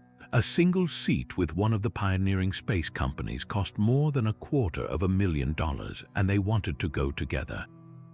Rather than scale back their ambitions or, save their own money, they landed on a different, decidedly modern solution. They would ask the internet to pay for it. They launched a GoFundMe campaign that was a masterclass in digital storytelling. Titled "Love in Zero G, Launch Our Honeymoon to the Stars," the page was packed with professionally edited videos of them gazing at the night sky, wearing matching flight jackets, and talking in breathless, inspirational terms about how this journey would symbolize humanity's next great leap, with their love as the catalyst. They framed the campaign not as a personal gift, but as a contribution to a collective human dream. "We want to share this experience with all of you," they wrote, "to bring back images and stories that will inspire a new generation to look up and believe that anything is possible, especially love." They promised donors regular video updates from their training, live streams from the launch, and even to carry a digital memory card containing the names and photos of every single person who contributed. The narrative was so compelling, so perfectly packaged for the social media age, that it went viral almost instantly. News outlets picked up the feel-good story of the astronaut sweethearts, and the donations began pouring in from thousands of hopeful strangers touched by their romantic, cosmic vision. Within a few months, they had astoundingly raised over $350,000. The internet had spoken and it had funded their dream. But then, a curious thing happened. Instead of promptly booking their tickets with the space company, Caleb and Zoe announced that while they were preparing for their monumental journey, they wanted to celebrate their earthly launch with a wedding that would honor the theme of their upcoming adventure. They argued that such a spectacular mission deserved a spectacular send-off. They booked a massive industrial chic venue and began planning what they billed as the Galactic Gala, an event that would give their family, friends, and most loyal donors a taste of the cosmos they were about to explore. They promised it would be a thank-you event, a way to share the magic with their community. In reality, it became a sinkhole for the donated funds, a spectacle of shockingly misplaced priorities. The Galactic Gala was by all accounts a breathtakingly extravagant affair. They spared no expense, justifying every cost as part of the immersive experience. The venue was transformed into a replica of a space station interior, with polished metal surfaces, glowing control panels, and life-sized models of rocket engines. The centerpiece was a dance floor under a massive, custom-built planetarium dome that projected a real-time, high-definition simulation of the Milky Way. Guests were greeted by performers in realistic astronaut suits, floating on hidden stilts to simulate zero-gravity movement. The catering was Astro Gourmet, featuring freeze-dried astronaut ice cream, appetizers for nostalgia, and a main course prepared by a celebrity chef. The 7-tiered wedding cake was a sculpted replica of the Saturn V rocket, complete with edible silver foil and tiny, sparking fuses that simulated a launch sequence during the cake cutting. The bride's dress was woven with fiber optic threads that twinkled like a star field, and the groom wore a custom-tailored suit with a lining printed with the official flight patch they claimed to have designed for their mission. It was a wedding that felt less like a prelude to a space flight and more like the climax of a big-budget science fiction movie. For a while, the illusion held. The couple posted lavish photos and videos from the wedding, reiterating their gratitude and excitement for the next phase. But the internet, particularly the collective force of thousands of donors, is a powerful and persistent entity. A few skeptical backers began to ask pointed questions in the campaign's comment section. Where was the receipt from the space tourism company? What was the status of their medical evaluations and G-force training? The couple's responses became increasingly vague, talking about ongoing negotiations and proprietary launch windows.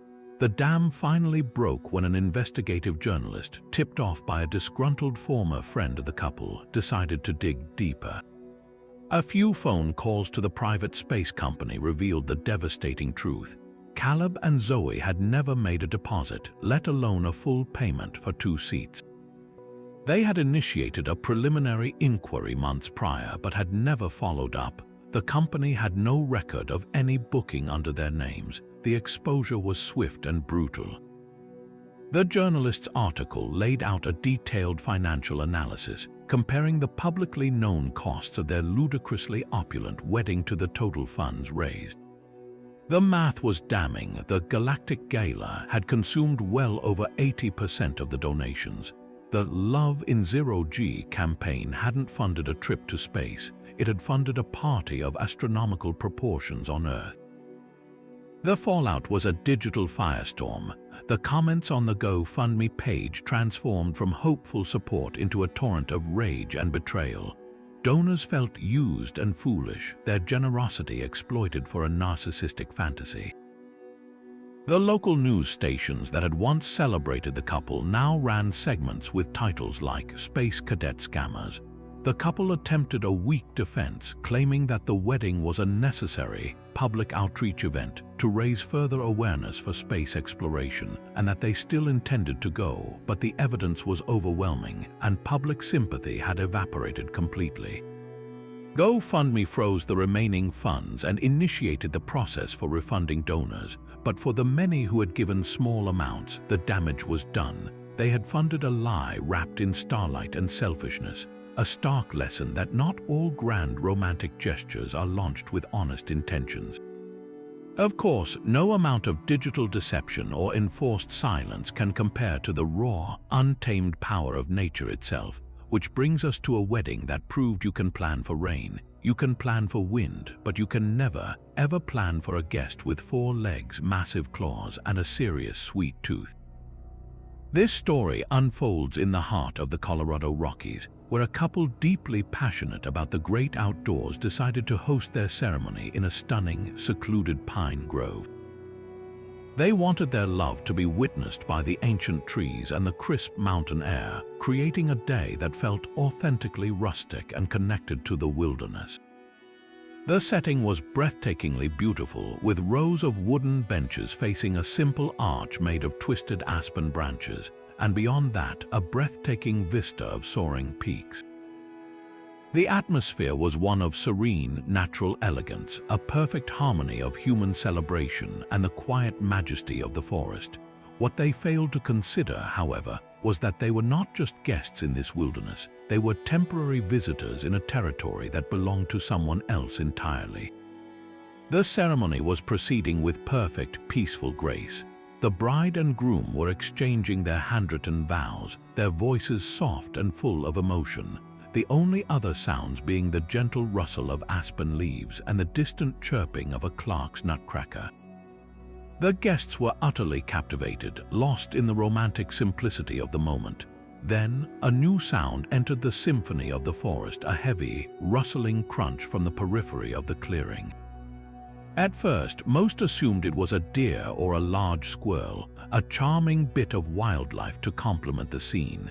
But then, the source of the noise emerged from behind a thicket of chokecherry bushes, and the entire congregation fell into a stunned, frozen silence. It was a full-grown black bear, a magnificent and powerfully built creature, and it was ambling with a calm, deliberate purpose directly toward the rear of the seating area, where the dessert table had been set up for the post-ceremony celebration. The initial reaction was a collective, breathless paralysis. Wedding guests, frozen mid-smile, watched with wide, disbelieving eyes as the bear, completely nonchalant and utterly uninterested in the 200 humans staring at it, made a beeline for the wedding cake. This was no ordinary cake. It was a magnificent 3-tiered masterpiece decorated with intricate sugar paste pine cones and edible wildflowers, a confection that clearly smelled as good as it looked, at least to a bear's sophisticated olfactory senses. The spell of silence was broken by a single, sharp gasp from the mother of the bride, which seemed to trigger a wave of panicked whispers and the frantic scraping of chairs as people instinctively recoiled. The bear, for its part, remained singularly focused on its mission. It rose up on its hind legs, its massive frame towering over the table, and placed its front paws on the tablecloth, investigating the culinary centerpiece with a curious, wet sniff. This was the moment the bride, a woman named Chloe, decided that her perfect day was not going to be devoured by a 400-pound omnivore. While her groom and the entire wedding party stood frozen at the altar, a mix of terror and disbelief on their faces, something inside Chloe snapped. Perhaps it was the months of planning, the cost of that specific cake, or just a surge of pure, protective adrenaline, but she made a decision that would forever be immortalized on a dozen shaky smartphone videos. With a determined glare, she grabbed her large, trailing bouquet of sunflowers and lavender from her maid of honor, hiked up the hem of her silk gown, and began marching with purposeful strides toward the bear. A chorus of hissed warnings erupted from the guests. "Chloe, no, get back, what are you doing?" Ignoring them all, she stopped about 20 feet from the creature, which was now delicately licking the buttercream frosting from the side of the bottom tier. Waving the bouquet in a wide, frantic arc, she shouted, "Hey, get out of here, go on, shoo." The video footage of this moment is pure, surreal comedy gold. There is the bride, a vision in white, aggressively flapping a bundle of flowers at a creature capable of running 35 miles an hour and overturning boulders, while 200 people watch in abject horror. For a heart-stopping second, the bear paused its sugary feast, turned its massive head, and fixed its dark, beady eyes on this noisy, frilly creature challenging its right to a free meal.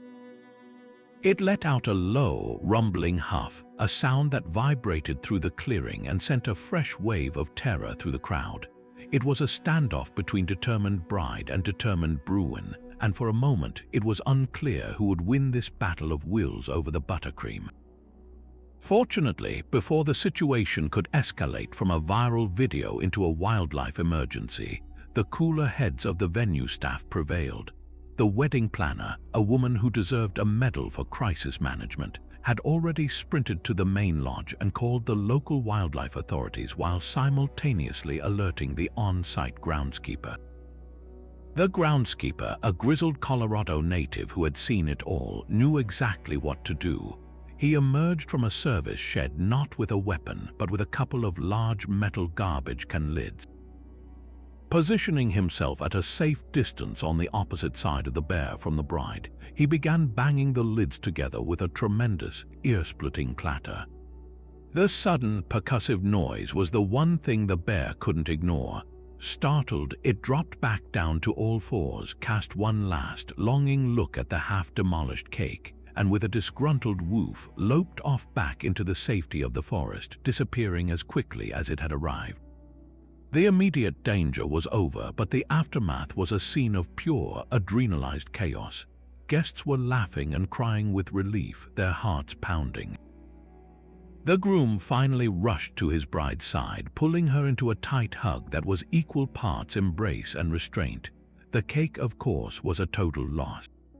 One entire tier was gouged with deep claw marks and slick with bear saliva, the elegant sugar paste pine cones crushed into crumbs. The wildlife officers arrived shortly after, confirming that the bear was simply being a bear, opportunistically following a powerful scent, and that the couple had been incredibly lucky the encounter ended as peacefully as it did. They commended the groundskeeper's quick thinking and gently but firmly lectured the entire wedding party on the importance of proper food storage in bear country. The reception went on, of course, fueled by a legendary story and a last-minute replacement cake sourced from a supermarket in the nearest town. But for the rest of their lives, whenever anyone asks Chloe and her husband about their wedding day, the first story isn't about their vows or their first dance. It's about the time the bride stared down a bear and lived to tell the tale, a harrowing and hilarious testament to the fact that when you get married in the wild, you had better be prepared for all the locals to show up, whether they were invited or not. While many couples might postpone their wedding for a common cold or a bout of the flu, one pair of dedicated futurists saw a minor illness not as a setback, but as the perfect opportunity to pioneer the next frontier in matrimonial technology. Our 15th story introduces us to a couple we'll call Liam and Evelyn, both of whom worked in the heart of Silicon Valley and worshipped at the altar of innovation. Their entire relationship was built on a foundation of beta tests, smart home integrations, and a shared belief that any human problem could be solved with the right piece of hardware and a slick user interface. So when Liam woke up on the morning of his wedding with a raging fever and a confirmed case of a particularly virulent stomach bug, non-life-threatening but spectacularly contagious, their first thought wasn't to call the guests and reschedule. It was to check the battery life on their company's latest prototype, a high-end telepresence robot. The decision was made with the cool logic of a product launch strategy session. Rescheduling would mean losing their deposit on the exclusive modern art museum they had booked, disappointing out-of-town guests, and most importantly, disrupting the perfect data-driven timeline they had set for their lives. The show, they decided, must go on, and it would do so digitally. After a series of frantic calls to the venue and the bewildered officiant, a new plan was forged. Liam would remain in quarantine at his apartment, while his physical presence at the ceremony would be replaced by a 5-foot-tall, sleek white robot on a wheeled base, topped with a large, high-definition tablet displaying his feverish but determined face via a live video feed. To them, this wasn't a compromise, it was an upgrade, a bold statement about love in the digital age, transcending the limitations of mere biological fallibility. The scene that unfolded at the museum was one of surreal, almost dystopian strangeness. Guests arrived to find a chair at the altar conspicuously empty, replaced by a designated charging station. The processional music began, and the doors at the back of the aisle swung open. But instead of a groom, a soft whirring sound announced the arrival of the telepresence robot, which began its automated journey down the long, polished concrete aisle. On its screen was Liam's face, beaming out at the assembled crowd, his image occasionally freezing or pixelating as the Wi-Fi signal struggled with the museum's architecture.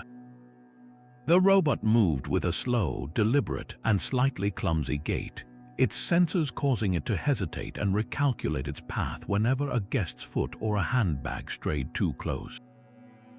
It was like watching a very expensive, very lost Roomba with a human head, a bizarre parade float in a parade of one. The guests weren't sure whether to smile, cry, or offer it technical support, resulting in a sea of strained, confused expressions as the machine took its place next to the very real and very nervous Evelyn. The ceremony itself was a masterclass in technical difficulties. The officiant had to lean in to hear Liam's vows, which were delivered through the robot's small, tinny speaker, the audio cutting in and out with phrases like, "in sickness" and being followed by a burst of static and then, "health." When it came time for the ring exchange, the best man had to gently place Liam's wedding band onto a small, custom-designed platform that extended from the robot's chassis, a moment that felt less like a sacred tradition and more like loading a component onto a factory assembly line. The emotional climax of the service, the pronouncement of marriage, was met with a round of hesitant applause, partly for the couple and partly out of relief that the internet connection had held long enough to make it legally binding. But the true spectacle was reserved for the reception. Determined to prove that their digital solution was seamless, Liam and Evelyn insisted on having a first dance. The DJ, with a look of profound skepticism, queued up their song. Evelyn stood in the center of the empty dance floor, while the robot, with Liam's face still smiling from the screen, rolled up to meet her. She tentatively placed her hands on the robot's cool, metallic shoulders. The machine, programmed for the occasion, began a slow, rotational movement, essentially spinning in a tight, awkward circle. For a few seconds, it worked. It was weird, but it was functioning. Then disaster struck. Evelyn, trying to follow her robotic partner's lead, took a slight step back. The robot's sensors misinterpreted this as an obstacle and attempted to correct its course, overcompensating and causing one of its wheels to catch on the edge of the parquet dance floor. With a horrifying lurch, the entire unit tipped over, landing on its side with a loud crash. The screen displaying Liam's face went dark for a second before flickering back to life, now showing a sideways and very alarmed-looking groom, his image now framed by the scuffed floor. The romantic music continued to play over the sound of the robot's wheels, still spinning impotently in the air. The silence that followed was broken by a single, uncontrollable snort of laughter from a groomsman, which then triggered a chain reaction of giggles and outright guffaws throughout the entire reception hall. The venue staff rushed to unceremoniously right the fallen android, its screen now cracked, giving Liam's disembodied head a permanent, jagged scar across his forehead for the rest of the evening. The attempt at a futuristic romance had ended in a very analog, very public pratfall. While the marriage was legally sound, its inaugural celebration was forever remembered not for its technological ambition, but for the sight of a toppled robot and a bride standing alone on a dance floor, a living metaphor for the peril of prioritizing innovation over the simple human act of just being there. From the high-tech collapse of a telepresence robot to a celebration that appealed to a far more primal sense, our journey now leads us to a wedding where the dress code was strictly carnivorous. This is the story of a bride named Brenda, a woman whose passion for the ketogenic diet transcended mere lifestyle choice and became the very core of her identity. Brenda and her fiancé, Kevin, had bonded over their shared love for low-carb living, and she had even turned her passion into a thriving business, a wildly successful Bacon of the Month club that shipped artisanal, cured strips from around the world to devoted subscribers.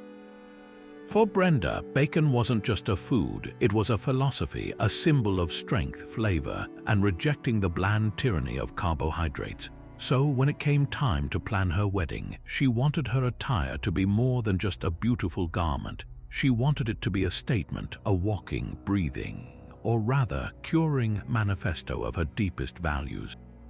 The concept was as simple as it was shocking, a wedding gown constructed entirely from bacon. She commissioned a local and clearly adventurous costume designer to bring her vision to life. The logistical challenges were immense from the very beginning. This wasn't a simple matter of sewing silk or tulle. The designer had to source hundreds of pounds of the thickest, most beautifully marbled bacon she could find, selecting for length, pliability, and aesthetic appeal. The process of construction was a bizarre cross between butchery and haute couture. The designer worked in a refrigerated studio using a heavy-duty industrial sewing machine and special, reinforced thread to stitch the fatty strips together into larger panels. The smell in the workshop was described as overwhelmingly savory, a pungent, greasy aroma that clung to hair and clothes for days. Layers of the gown were built up with a crinoline of stiffened bacon strips to give the skirt volume and a bodice carefully woven to provide both structure and a semblance of modesty. The final touch was a long, flowing train of the most perfectly uniform rashers, creating a striking, if deeply unorthodox, silhouette. On the morning of the wedding, the dress was transported in a refrigerated truck, a sliding casket of meat that was as high maintenance as it was unique. The ceremony was held in a charming, rustic barn venue, a setting chosen for its down-to-earth country feel. Initially, the dress was a sensation. When Brenda made her entrance, a wave of stunned disbelief followed by nervous laughter swept through the crowd of guests. In the cool, dim interior of the barn, the gown held its shape remarkably well. It glistened under the soft Edison bulb lighting, the strips of bacon creating a textured, striped pattern in shades of pink, red, and creamy white. From a distance, it could almost be mistaken for some strange, avant-garde silk fabric. The groom beamed with pride, seeing his bride as the magnificent icon of their shared beliefs. The photographer circled them, capturing the bizarre and unforgettable images, while guests whispered to each other, unsure whether they were witnessing a work of genius or a sign of a deeply concerning obsession. The trouble began as the afternoon wore on and the late summer sun beat down on the old wooden barn. The venue, lacking modern air conditioning, began to heat up significantly. The hot stage lights for the band and the body heat of 200 guests created a sweltering, muggy environment. This was the absolute worst possible condition for a garment made of cured pork. Slowly, insidiously, the magnificent bacon gown began to wilt. The crisp, structured strips started to soften and droop. The fatty parts began to render, releasing a slick, warm grease that seeped through the underlying layers. A visible sheen of oil coated the bride's arms and chest, and the once proud train began to look less like a fashion statement and more like a tragic deli counter accident. The smell, which had been a faint, smoky scent at the start, intensified into a thick, overpowering wave of frying pork that permeated the entire barn, overpowering the scent of the floral centerpieces and making several vegetarian guests feel distinctly queasy. Then came the flies, attracted by the potent, greasy aroma from hundreds of yards away. They arrived not as individuals but as a buzzing black cloud. What had been a few curious insects became a full-scale infestation. The uninvited guests swarmed the bride with a single-minded determination, landing on her shoulders, her bodice, and the greasy train of her dress. The scene descended into pure chaos. Brenda, who had been the serene center of attention, was now a human fly strip, forced to constantly swat and shoo away the persistent pests. Her attempts to maintain her composure were heartbreaking and comical in equal measure. She would be in the middle of a heartfelt toast, only to interrupt herself with a frantic wave of her hand in front of her face.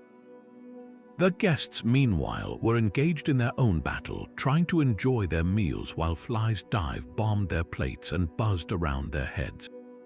The elegant wedding had transformed into a scene from a pest control nightmare, with a constant, low drone of insects providing a dissonant soundtrack to the first dance. The climax of the disaster occurred during the couple's first dance. As Brenda and Kevin swayed to their song, the combination of body heat, movement, and rendered fat proved too much for the structural integrity of the bacon bodice. A critical stitch, weakened by grease and tension, gave way. With a soft, tearing sound, an entire section of the woven bacon across Brenda's shoulder and chest came loose, sagging away from her body in a large, greasy flap. There was a moment of frozen horror on her face as she felt the dress fail, followed by a frantic attempt to hold the slab of meat against her torso with one hand while continuing to dance with the other.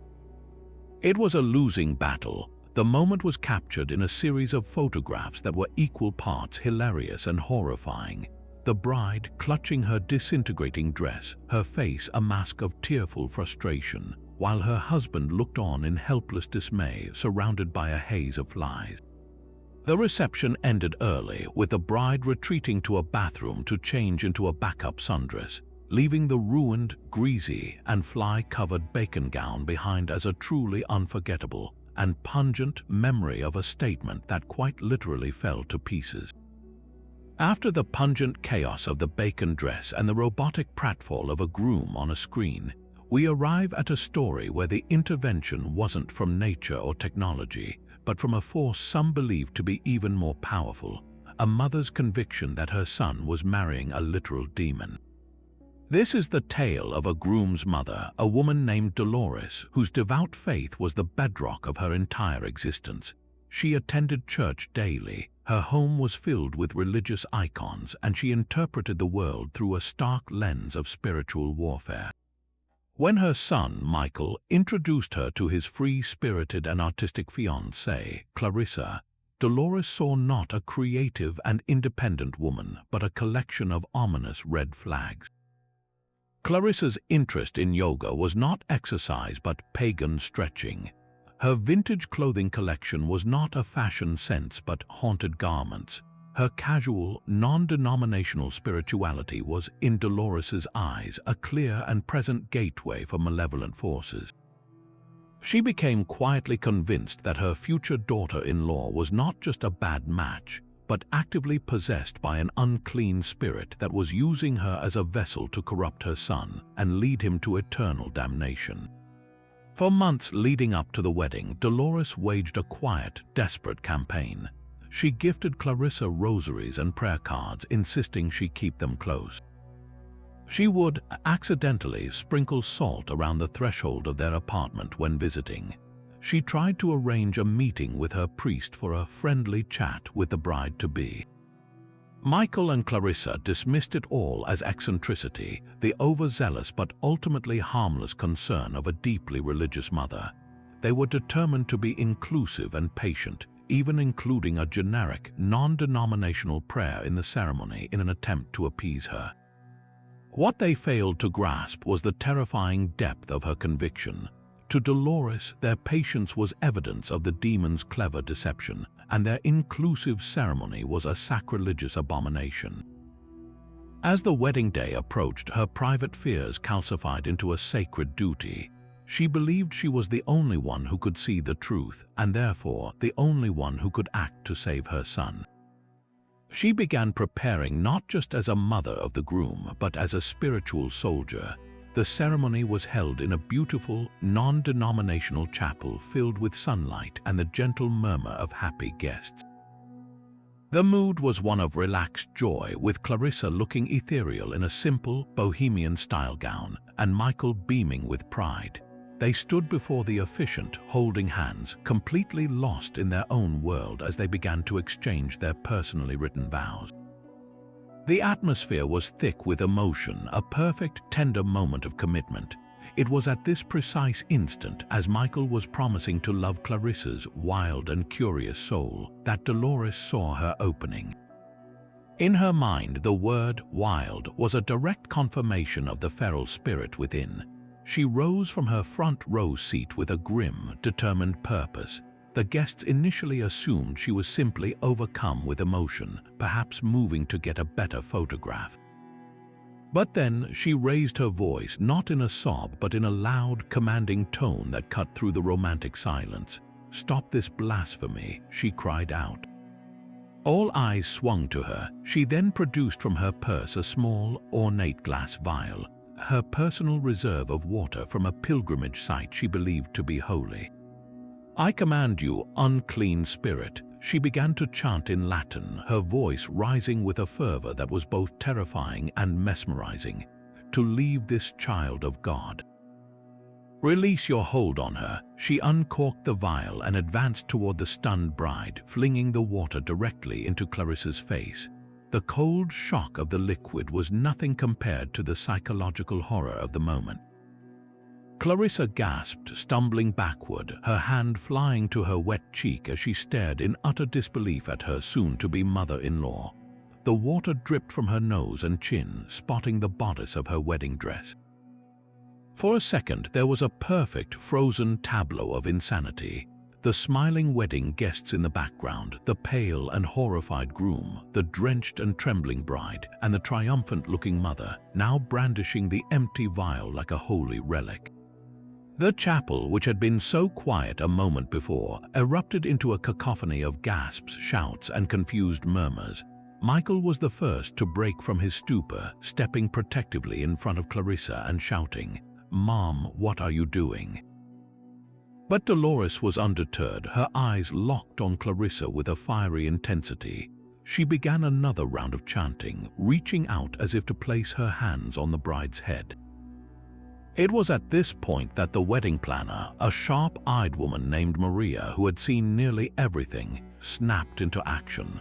She had discreetly signaled to the 2 security guards stationed near the entrance for just such an unforeseen emergency, though she had certainly never envisioned one quite like this. The guards, large and professional men, moved quickly down the aisle. They didn't rush or cause a greater scene. They simply flanked Dolores, speaking to her in low, firm tones. "Ma'am, you need to come with us now." Dolores, her exorcism interrupted, turned her fury on them, shouting that they were agents of the devil and trying to shake them off. But they were implacable. Each taking an arm, they gently but firmly escorted the still protesting, still chanting mother of the groom up the aisle and out of the chapel doors, her cries fading into the distance. The heavy door swung shut, leaving behind a silence that was somehow louder and more uncomfortable than the chaos had been. The romantic magic of the ceremony had been utterly annihilated. Clarissa was sobbing quietly, not from sadness but from sheer, unadulterated shock and humiliation, desperately trying to dry her face with her bouquet. Michael looked mortified, his face a mask of anger and profound embarrassment. The officiant, a woman who prided herself on her calm demeanor, stood with her mouth slightly agape, her book of ceremonies hanging limply at her side. The guests didn't know where to look, their expressions a mixture of second-hand shame, morbid curiosity, and pity for the couple. After a long, awkward pause, the officiant managed to whisper to the couple, Should we continue?" The decision hung in the air, a heavy weight on the remains of what was supposed to be the happiest day of their lives. The perfect union had been gate-crashed not by a jealous ex or a drunken uncle, but by an exorcism, a moment so deeply strange and emotionally violent that it would take years of therapy, and likely a very firm boundary with Dolores, to even begin to recover from the spiritual smear campaign launched at the altar. Of all the pranks one could possibly pull on their wedding day, swapping out the solemn officiant for a circus performer has to rank among the most perilous. This next story introduces us to a groom named Jake, a man whose sense of humor was permanently stuck in the mindset of a college fraternity pledge. He lived for the big laugh, the shocked expression, the story that would be told and retold for years. As he and his bride-to-be, Isabel, planned their elegant garden party-themed wedding, Jake became fixated on what he saw as a once-in-a-lifetime opportunity for the ultimate gag. The plan crystallized in his mind with the clarity of what he believed was pure comedic genius. He would secretly hire a clown to officiate the ceremony, and he wouldn't tell a soul, especially not Isabel. He found his accomplice through a series of clandestine online searches, eventually settling on a performer who went by the name Bumbles the Hilarious. Bumbles' portfolio featured balloon animals, unicycle riding, and a signature routine involving a seemingly endless string of handkerchiefs, but he assured Jake he could handle the solemn responsibilities of a wedding ceremony, promising to keep the juggling to a minimum and focus on delivering a fun-filled union. Jake paid him in cash, provided him with the basic script, and arranged for him to arrive just moments before the ceremony was set to begin, disguised as a last-minute replacement for the suddenly ill real minister. In Jake's mind, he pictured the initial shock giving way to waves of relieved laughter, a story that would define their marriage as one built on fun and unpredictability. He completely failed to consider that Isabel, a woman who had spent a year curating every elegant detail, might not share his appreciation for a joke that involved a red rubber nose and oversized shoes at her sacred vow exchange. The scene was set for a perfect early summer evening. The guests were seated on white chairs flanking a petal-strewn aisle that led to a graceful arch draped with flowing white silk and pale pink roses. The air was filled with the soft, romantic notes of a string quartet. Isabel stood at the back, a vision of timeless elegance in her sophisticated sheath dress, her heart swelling with a mixture of nerves and excitement. She took her father's arm, ready to make the walk toward her future. It was at that exact moment she saw him. A man she had never seen before was walking with a peculiar, bouncing gait toward the arch at the front.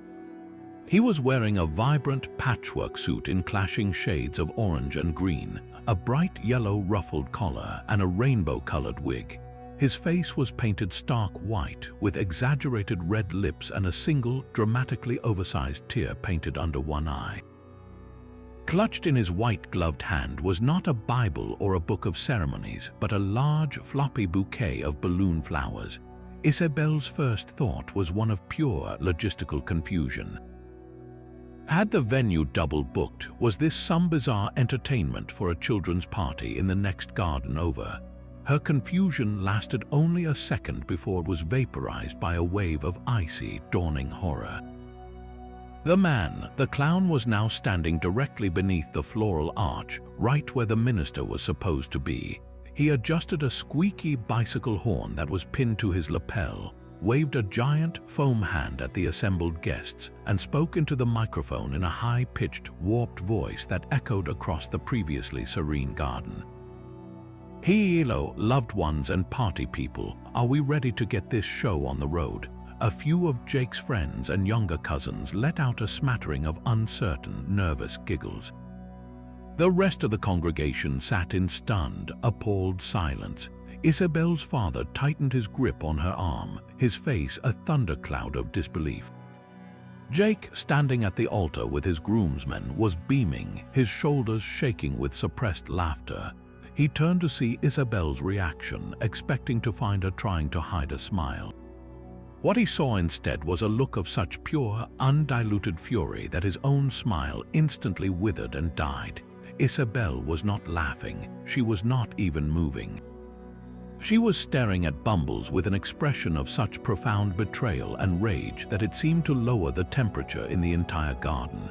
She dropped her father's arm and took a single, purposeful step forward, her gaze now locked on Jake. "What?" she said, her voice low and dangerously calm, yet carrying perfectly in the sudden silence. "Is that?" She pointed a trembling finger at the clown, who was now attempting to balance a feather on his nose. The ensuing argument was a masterclass in public relationship collapse. It was no longer a ceremony, It was a live theater of marital discord played out in front of 200 horrified spectators. "It's a joke, Izzy. It's Bumbles. He's hilarious," Jake pleaded, his voice cracking with panic as he realized the scale of his miscalculation. "Call it off," Isabel demanded, her voice trembling with the effort of controlling her temper. "Right now, this is not happening." Bumbles, sensing the mood shifting from confused to confrontational, tried to diffuse the tension with his professional toolkit. Now, kids," he squeaked, honking his bicycle horn for emphasis. "Let's not start the marriage with a squabble. How about a balloon poodle for the lovely bride?" He began frantically inflating a long, skinny balloon, the high-pitched squeal of the rubber adding a surreal soundtrack to the couple's escalating fight. "You've humiliated me," Isabel shot back at Jake, ignoring the clown completely.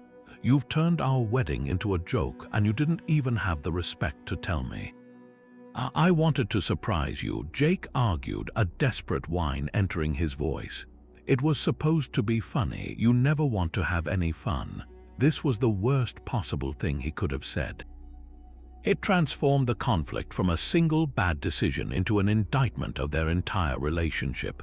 The guests watched, frozen in their seats, as the couple's deepest insecurities and resentments were laid bare in front of them, punctuated by the occasional, mournful honk from Bumbles, who had now given up on the poodle and was simply wringing his gloved hand. The wedding planner was frantically trying to find the real minister, who was, as per Jake's instructions, locked in a supply closet for just a little while.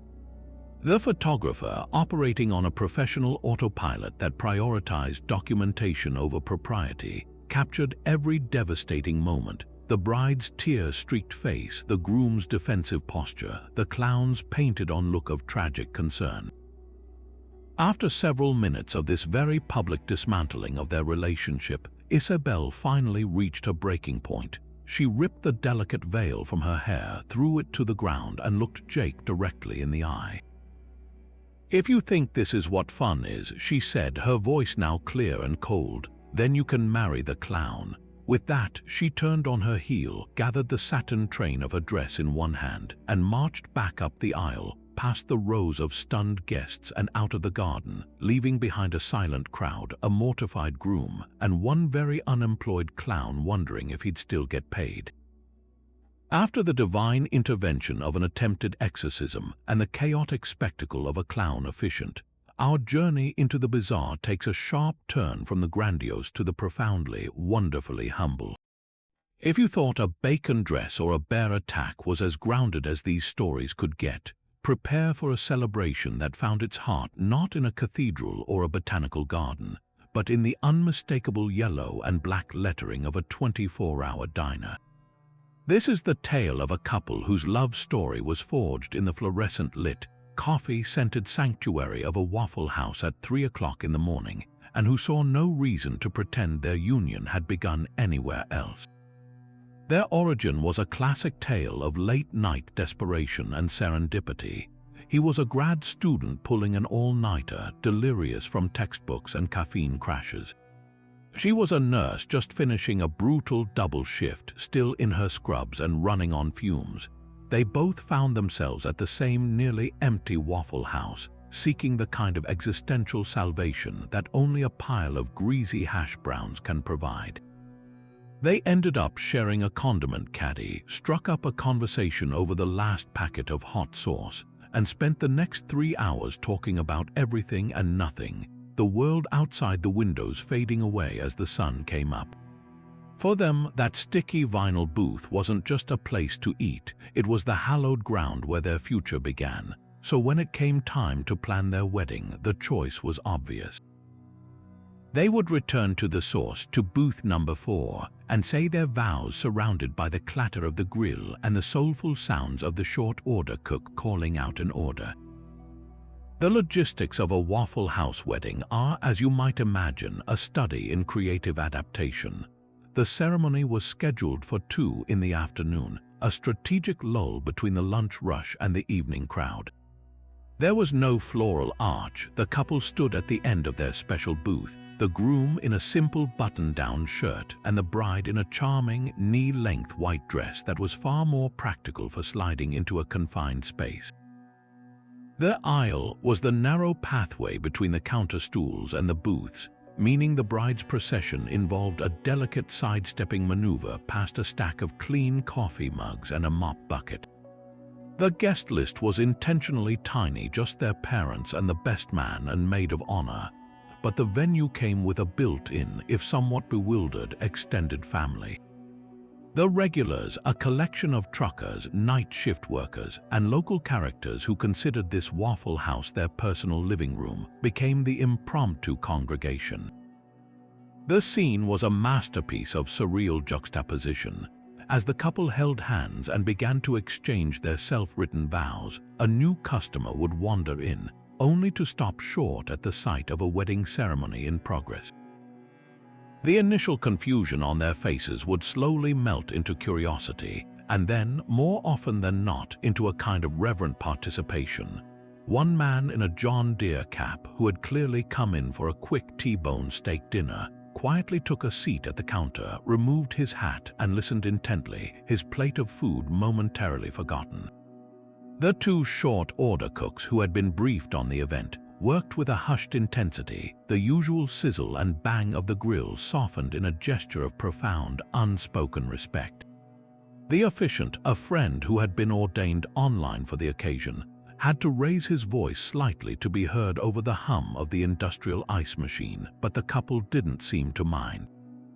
In fact, they loved it. These were the sounds of their foundation, the soundtrack to their first meeting, and to have them present felt more authentic than any string quartet could ever be.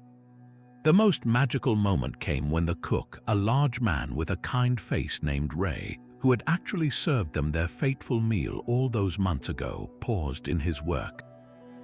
As the couple reached the part of their vows where they promised to love each other through the sunny days and the 3 a.m. struggles, he quietly tapped his spatula twice on the grill, a tiny metallic chime of blessing.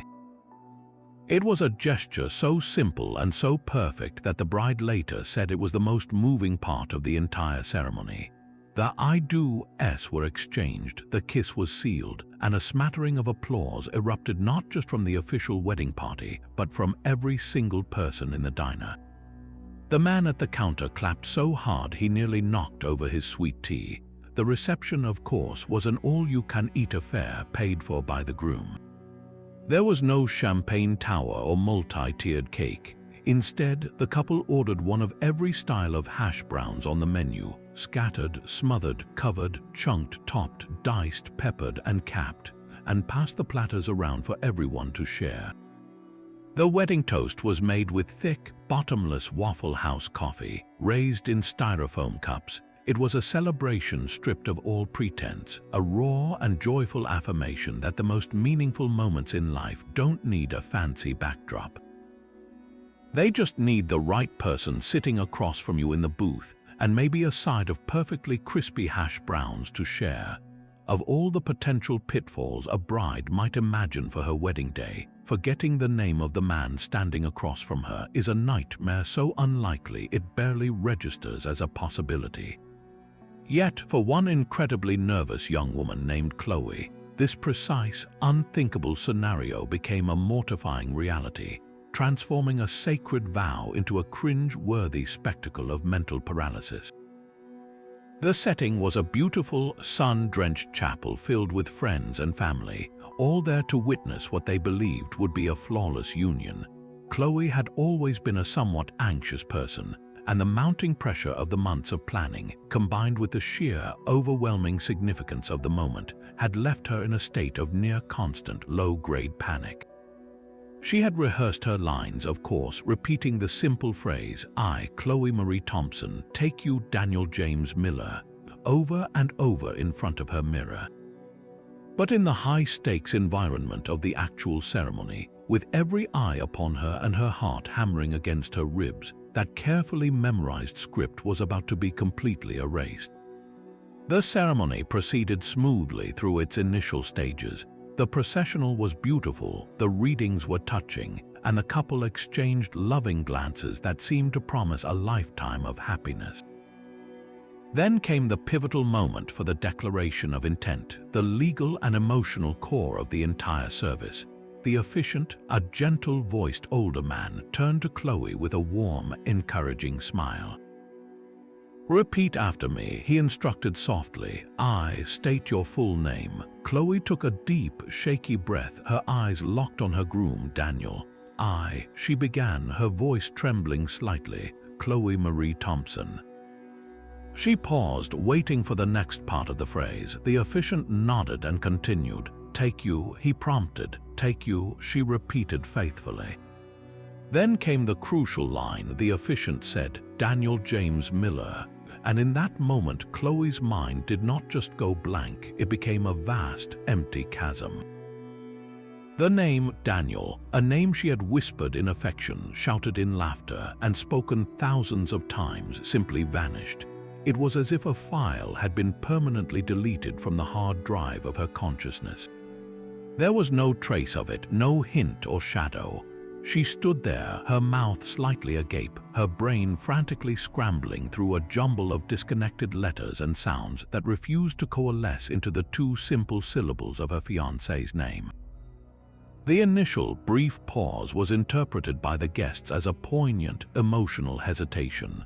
But as the silence stretched from 1 second to 3, then to 5, the atmosphere in the chapel began to shift. The romantic tension gave way to a thick, uncomfortable awkwardness.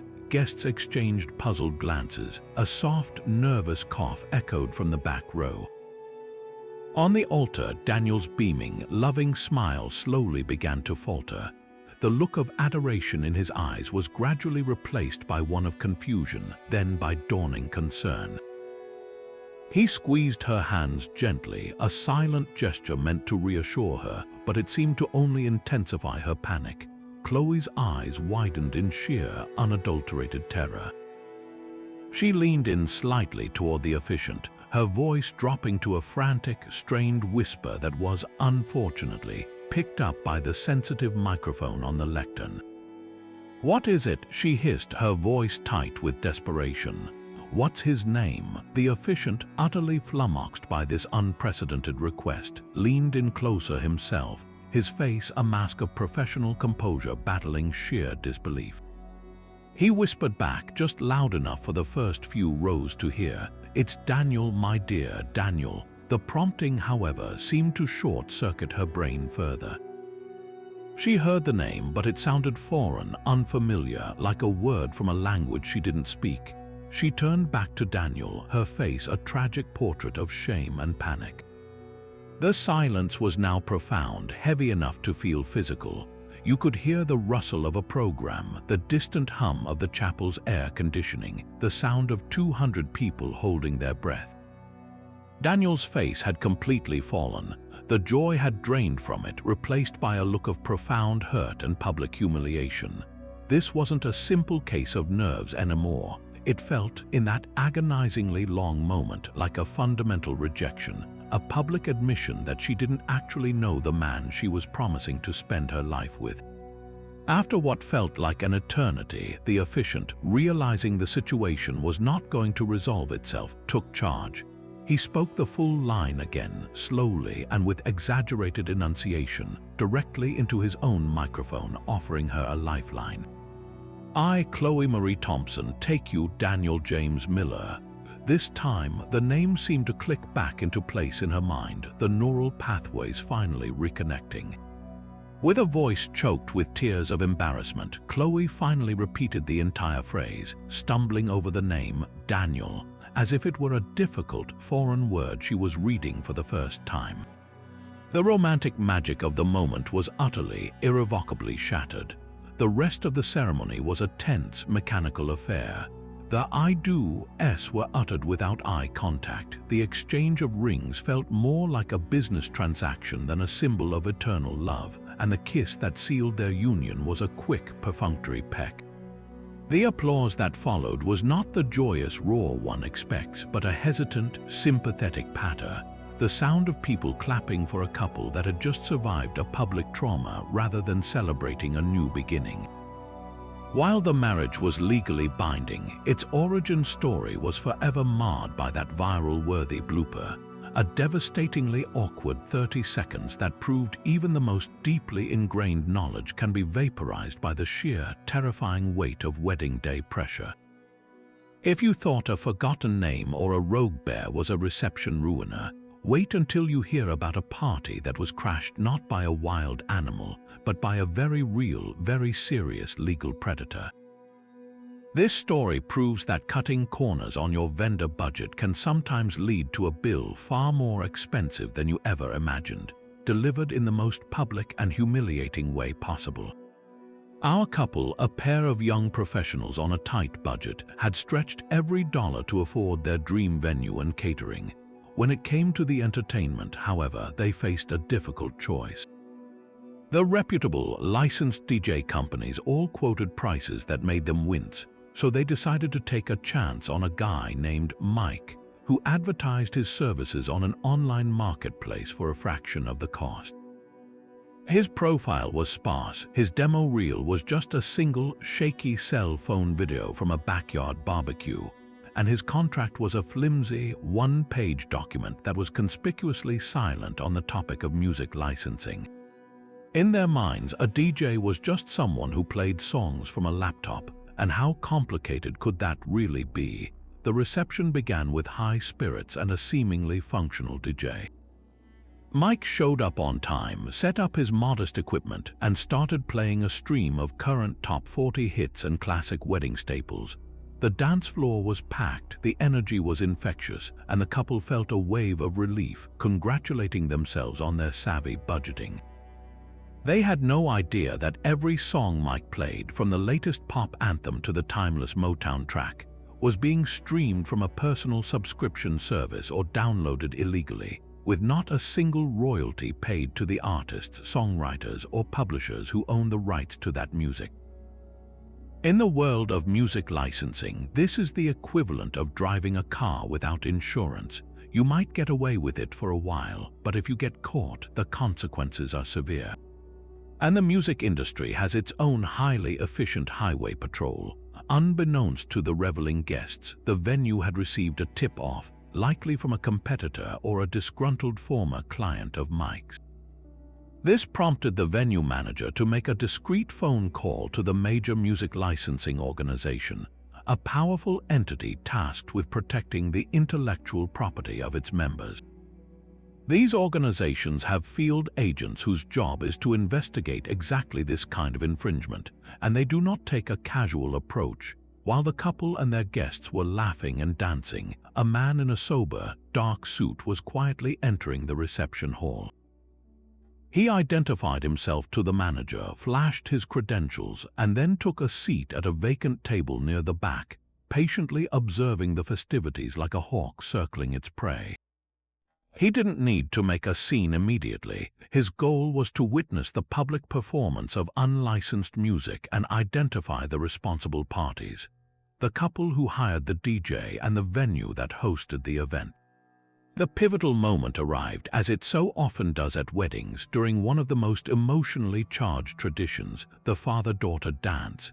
The DJ, Mike, queued up the couple's chosen song, a tender ballad that held special meaning for the bride and her father. As the lights dimmed and the spotlight found them on the dance floor, the first few chords filled the room. The bride rested her head on her father's shoulder, a picture of perfect, sentimental joy. It was at this exact moment, with the entire room watching the heartfelt scene, that the agent chose to make his move. He stood up and walked with a deliberate, unhurried pace directly onto the dance floor, interrupting the sacred moment as he approached the swaying couple. The music continued to play, the romantic lyrics now providing a bizarrely inappropriate soundtrack to the legal drama unfolding in the center of the room. He didn't shout or cause a commotion. His actions were chillingly professional. He first addressed the father of the bride, then the bride herself, his voice calm but firm enough to be heard over the music. "Excuse the interruption. My name is Agent's Name, and I am a representative of Music Licensing Organization. I am here to serve you with a summons and complaint for willful copyright infringement for the public performance of unlicensed musical works at this event."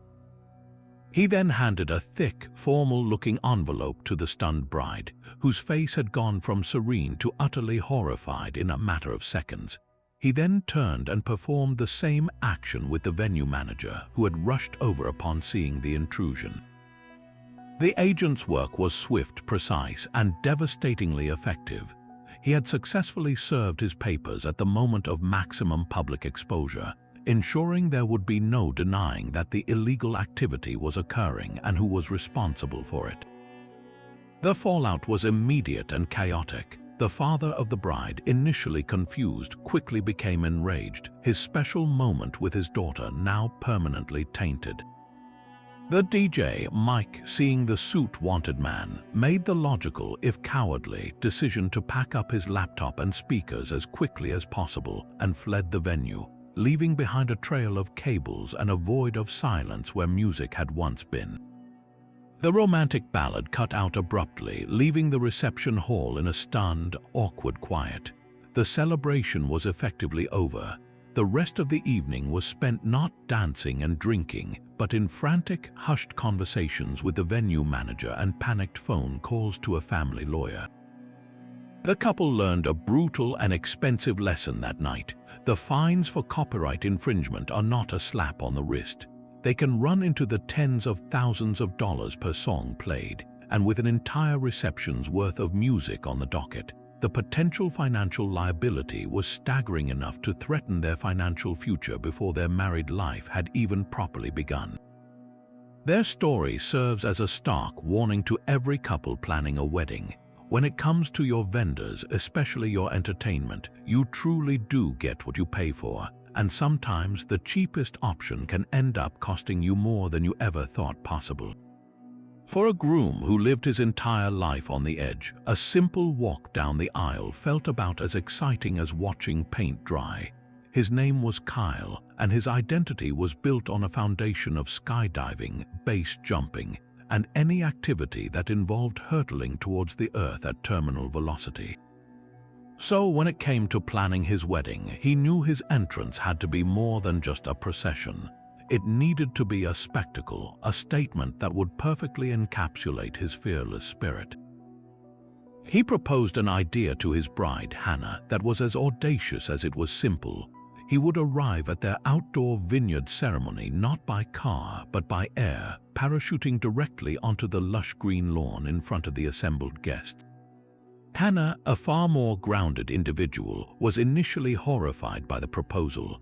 Visions of tangled parachutes and crater-sized holes in the venue's manicured grass danced in her head. But Kyle was a master of persuasion, and he assured her with the confident swagger of a man who had jumped from planes hundreds of times that it was the safest, most controlled maneuver in his entire repertoire. He promised it would be a gentle, pinpoint landing, a breathtaking surprise that would be the ultimate grand gesture. After weeks of pleading and a signed promise that he would use a certified professional tandem master for guidance, Hannah reluctantly, and with a knot of anxiety in her stomach, agreed. The stage was set for a picture-perfect California afternoon. The guests were seated in rows of white chairs facing a flower-covered arch, with a stunning view of the rolling vineyard hills serving as a natural backdrop. The atmosphere was electric, with a bizarre mixture of traditional wedding joy and the buzzing anticipation of a live stunt show. As the start time for the ceremony came and went, whispers began to ripple through the crowd. Where was the groom? Hannah stood nervously at the altar, her smile growing increasingly strained. Then the wedding planner, who was in on the plan, gave a subtle nod. A distant, droning buzz slowly grew louder, and all 200 guests, as if on cue, craned their necks skyward. There, a tiny speck in the vast blue expanse, was a small plane circling high above the vineyard. A wave of excited murmurs swept through the audience. This was it. The string quartet, who had been prepped for this moment, stopped their gentle Mozart and waited. Then a second, smaller speck detached from the plane. A collective gasp filled the air as the speck blossomed into a colorful parachute. its canopy snapping open with a sharp, distant crack that was just audible from the ground. Kyle was on his way. For a glorious, heart-soaring minute, it looked like the most incredible wedding entrance in history. The groom, a tiny figure under the vibrant canopy, was descending with what appeared to be graceful, controlled precision. He even had a wireless microphone headset on, and his voice, slightly crackly with static and wind, came through the venue's speakers. "I love you, Hannah." He shouted, his voice echoing over the vineyard. The guests erupted in cheers and applause, their phones held aloft to capture the unforgettable moment. Hannah's worried expression finally melted into a look of relieved exhilaration, her hand over her heart as she watched her daredevil fiancé drift gracefully toward her. But then, the weather, an element even the most experienced skydiver cannot fully command, decided to intervene. A sudden, powerful gust of wind, one of those unpredictable thermal updrafts common in hilly regions, caught the parachute with the force of an invisible giant. The controlled descent instantly became a frantic struggle. The guests watched in horror as Kyle's graceful arc was violently redirected. He was no longer heading for the designated landing zone. He was being pushed sideways, faster and faster, toward the densely wooded property line of the vineyard's wealthy and notoriously reclusive neighbor. The scene on the ground transformed from a celebration into a panic-stricken vigil. The cheerful applause died, replaced by shouts of alarm and confusion. Hannah's hands flew to her mouth, her eyes wide with terror as she watched Kyle's colorful canopy shrink into the distance, disappearing behind a tall line of cypress trees. The romantic, silent anticipation was shattered by the sound of a tremendous, distant splash, followed by a startled, high-pitched scream that was definitely not Kyle's. The wedding planner immediately went into crisis mode, barking orders into her headset while simultaneously trying to comfort the now hysterical bride. The best man and several groomsmen, still in their formal wear, didn't hesitate. They took off in a full sprint, vaulting over a low stone wall and crashing through the underbrush in the direction Kyle had vanished. What they found on the other side of the tree line was a scene of pure, surreal chaos. Kyle had landed, but not on solid ground. He had plummeted directly into the center of the neighbor's Olympic-sized swimming pool, his parachute now a giant, waterlogged nylon anchor threatening to pull him under. The startled scream had come from the neighbor's wife, who had been floating peacefully on a lounge raft with a martini in her hand, only to have a tuxedo-clad skydiver and 20 square feet of fabric land inches from her. The rescue operation was as undignified as it was frantic. The groommen, arriving breathless at the pool's edge, waded into the deep end, their formal shoes filling with water and their rented tuxedos turning into heavy woolen weights. They struggled to pull a sputtering, coughing Kyle to the surface while simultaneously trying to gather the enormous, tangled mess of the parachute, which was wrapping around them like a shroud. The neighbor, a stern-faced businessman, stormed out of his mansion, furious at the invasion of his privacy and the disruption of his tranquil afternoon. He was shouting about lawsuits and trespassing, his face crimson with rage, while his wife was now sobbing hysterically on a poolside chaise lounge. Meanwhile, Kyle, having swallowed a significant amount of chlorinated water, was shivering uncontrollably, his grand entrance having ended not in triumphant glory, but in a humiliating, near-drowning incident witnessed by his closest friends and a very angry stranger. Back at the wedding venue, the guests were left in a state of bewildered limbo for over 45 minutes, sipping their warm champagne and speculating in hushed, worried tones.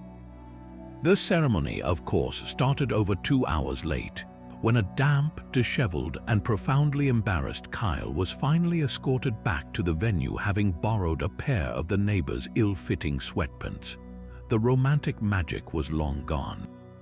He exchanged his vows smelling strongly of chlorine, his hair still dripping onto the shoulders of a hastily dried-off tuxedo jacket, a permanent reminder that sometimes the most spectacular plans can end up completely in the drink.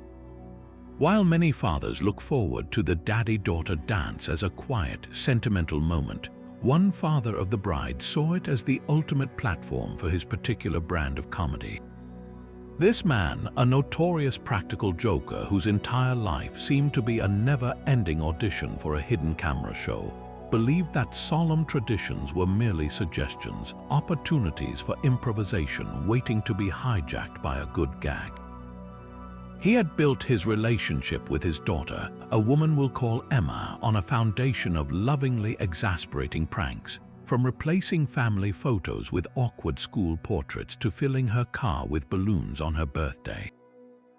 She had learned to tolerate and even sometimes appreciate his relentless sense of humor, but on her wedding day, as she stood in her beautiful gown surrounded by all her friends and extended family, she felt a profound sense of calm, believing that even her father would recognize the sacredness of the moment and dial back the antics for just a few hours. She was, of course, gravely mistaken. The reception was in full swing, the air buzzing with laughter and the clinking of glasses. The DJ announced the time-honored tradition of the father-daughter dance, and the crowd turned their attention to the dance floor, expecting a touching scene set to a classic ballad. Emma smiled at her father, her heart swelling with emotion as she took his hand, but instead of leading her into a gentle sway, he took the microphone from the DJ. A familiar, mischievous glint was in his eye, one that sent a jolt of pure dread straight through Emma's core. He grinned out at the audience and in a booming, game show host voice made his shocking announcement. "Ladies and gentlemen," he declared, "we have a very special opportunity tonight. The privilege of the first dance with my beautiful, brilliant daughter is not a given right. Oh no, this is a once-in-a-lifetime chance, and I believe in a free market. So we're going to auction it off to the highest bidder." A wave of stunned silence washed over the room, followed by a few uncertain chuckles from guests who assumed it was a bizarre, elaborate joke. Emma's smile froze, then shattered. Her face flushed a deep, mortified crimson. This wasn't a harmless prank in the privacy of their home. This was a public spectacle, a reduction of one of the most meaningful moments of her life into a crass financial transaction. She stood paralyzed in the center of the dance floor, a beautiful, humiliated statue, wishing the ornate parquet would simply swallow her whole. Her new husband took a step forward, his expression a mixture of confusion and anger, but he was unsure how to intervene without causing an even bigger scene. The horror for Emma was compounded by the fact that the guests, after the initial shock, began to play along. A drunk uncle from out of town shouted, $20. The floodgates were open. A business associate of her father's, thinking he was being a good sport, countered with $50. The bids started to trickle in, transforming the emotional hall into a bizarre, chaotic auction house. Each shouted number felt like a tiny, personal betrayal, a confirmation that a special moment was now a public joke. Emma's embarrassment quickly curdled into a quiet, simmering fury. She stared at her father, her eyes pleading with him to stop, to see the pain he was causing. But he was in his element, egging on the crowd, slapping bidders on the back, completely blind to the devastation he was orchestrating. The bids climbed to $100, then $200. The atmosphere was a nauseating cocktail of forced hilarity and profound awkwardness. Just as it seemed a wealthy family friend was about to win Emma for a truly stomach-turning sum, a slow, deliberate voice cut through the noise. 50 cents. The room fell silent, all heads turned toward the sound. It was Emma's grandfather, her father's own dad, a man in his 80s with kind, twinkling eyes and a spine of pure steel. He stood up slowly from his table, leaning on his cane, and repeated his bid, holding up a single, worn half-dollar coin. "My final offer is 50 cents. The gesture was so unexpected, so perfectly calibrated, that it instantly drained all the toxic energy from the room. The grandfather's bid wasn't a real attempt to purchase the dance. It was a subtle, powerful rebuke. It was a statement that some things, like the love between a father and a daughter, are priceless and should never be for sale. the message was received loud and clear. The father's game show host grin finally faltered. The reality of what he had done and the quiet, profound judgment from his own father crashed down upon him. The silence in the room was no longer awkward. It was expectant, waiting to see how this familial drama would resolve. The grandfather then walked with a slow, dignified pace onto the dance floor. He ignored his chastened son completely and walked directly to his granddaughter. He took her trembling hand, placed the 50-cent piece gently in her palm, and closed her fingers around it. "A dance with you," he said softly, his voice carrying in the quiet room, "is worth more than all the money in the world. May I have this one?" The music, which had been paused during the bizarre auction, swelled as the DJ quickly cued up a classic waltz. Emma, with tears of relief and gratitude now streaming down her face, nodded and fell into her grandfather's steady, familiar embrace. They danced while the entire reception looked on, the scene now infused with a genuine, heartfelt emotion that the auction had so thoroughly stripped away. The grandfather had not just saved the dance, he had salvaged the dignity of the moment and delivered a lesson his son would not soon forget. The father, finally comprehending the weight of his foolishness, stood alone at the edge of the dance floor, his head bowed, the laughter he had worked so hard to elicit now replaced by a silence that taught him more about love and respect than any joke ever could. Just when you think you've witnessed the full spectrum of wedding day chaos, from skydiving mishaps to copyright crackdowns, life delivers a story that redefines the very concept of a plot twist. This tale begins with what appeared to be the ultimate celebration of enduring love, a lavish vow renewal ceremony for a couple marking their 10th anniversary. Mark and Sarah seemed to have it all. They had built a beautiful life together, complete with a successful business, 2 lovely children, and a social circle that admired their apparent partnership. The vow renewal was to be their crowning glory, a symbolic reaffirmation of their journey, even more opulent and heartfelt than their original wedding had been. They spared no expense, booking an exclusive country club, flying in relatives from across the country, and commissioning a custom-made gown for Sarah that rivaled any modern bridal creation. The atmosphere was one of warm nostalgia and joyful celebration, with guests reminiscing about their wedding a decade prior and toasting to the many happy years that surely lay ahead. Everything was meticulously planned to perfection, a testament to a love that had not only lasted but thrived. Beneath the glittering surface of this perfect facade, however, a very different reality was brewing.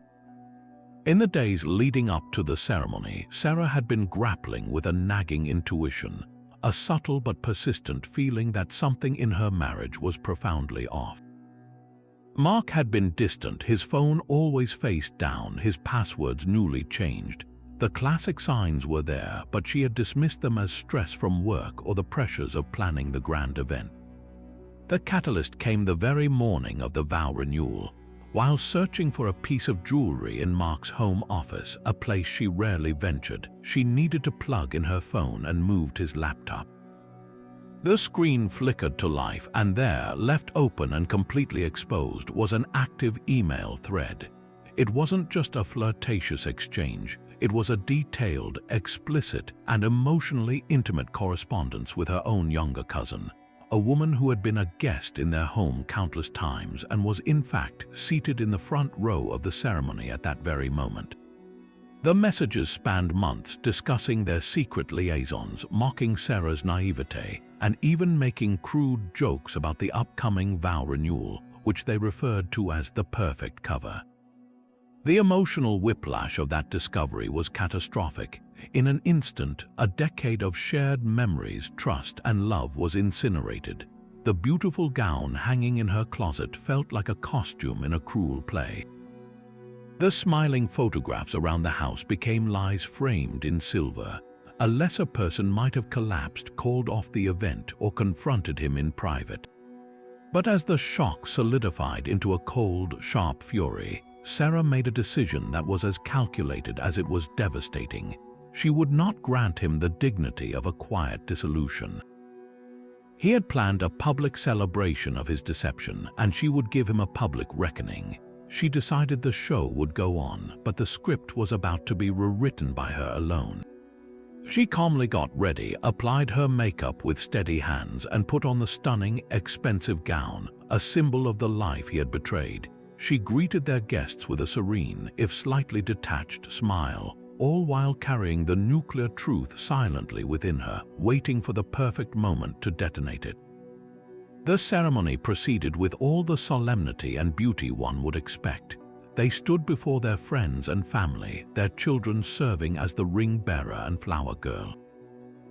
The officiant spoke beautifully about the strength of their bond and the beauty of a love that grows deeper with time. Mark looked genuinely moved, his eyes occasionally welling up, completely oblivious to the storm that was about to break. Then came the moment for the couple to share their personal vows, to reaffirm their promises to one another. Mark went first, pulling a note card from his pocket and speaking with earnest emotion about his love for Sarah, his voice cracking as he promised to cherish her for the next 10 years and beyond. He finished to a soft, appreciative murmur from the crowd. Then it was Sarah's turn. She stepped forward, took the microphone, and paused, her gaze sweeping slowly across the faces of their gathered loved ones. The room was silent, expectant, waiting for her heartfelt words. She began not with a vow, but with a quiet, chilling thank you. "Thank you all so much for being here today," she said, her voice clear and unnervingly calm. "It means so much to Mark and me that you could join us for this very special celebration." She paused again, letting the tension build. "You know, when we planned this day, we talked a lot about promises. The promises we made 10 years ago and the promises we intended to make today." She then turned her head and looked directly at Mark, her expression devoid of all the love and warmth it had held just moments before. "But a promise is only as strong as the integrity of the person making it. And this morning, Mark, I discovered that your integrity is a complete and utter fiction." A wave of confused rustling swept through the audience. Mark's smiling face went slack with confusion, then pale with dawning horror. He started to shake his head, a silent, desperate plea for her to stop.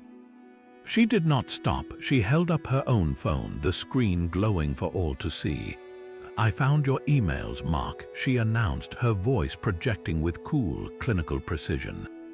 "All of them, the ones you've been sharing with my cousin Angela for the past 8 months. A collective, sharp gasp tore through the room. All eyes snapped to the front row, where Angela, her face a mask of sheer terror, seemed to be trying to physically shrink into her chair. The once joyous ceremony was now a live theater of public humiliation. Sarah continued, detailing not the explicit content, but the emotional betrayal, the planned meetings, the mocking tone they used about their family. "You stood here in front of our children, our parents, and our friends, and you lied," she stated, her voice gaining a sharp, cutting edge. "You planned this entire spectacle, this vow renewal, while actively dismantling our marriage. So I won't be renewing any vows today. Instead, I have an announcement to make." She turned back to the stunned, silent congregation, her eyes dry and her back straight. "As of this morning, I am filing for divorce." She then gently placed the microphone back on its stand, turned, and without a single backward glance at her shell-shocked husband, walked back down the aisle, through the gauntlet of utterly speechless guests, and out the large oak doors at the back of the room, leaving behind a silence so profound and heavy it felt like a physical weight. The reception, needless to say, was cancelled. The lavish cake was never cut, the band never played a single song. The venue staff were left to quietly box up the uneaten gourmet food while guests made a hasty, mortified retreat, unsure of what to say or do. The children were whisked away by a horrified grandmother, their tiny faces confused and tear-streaked.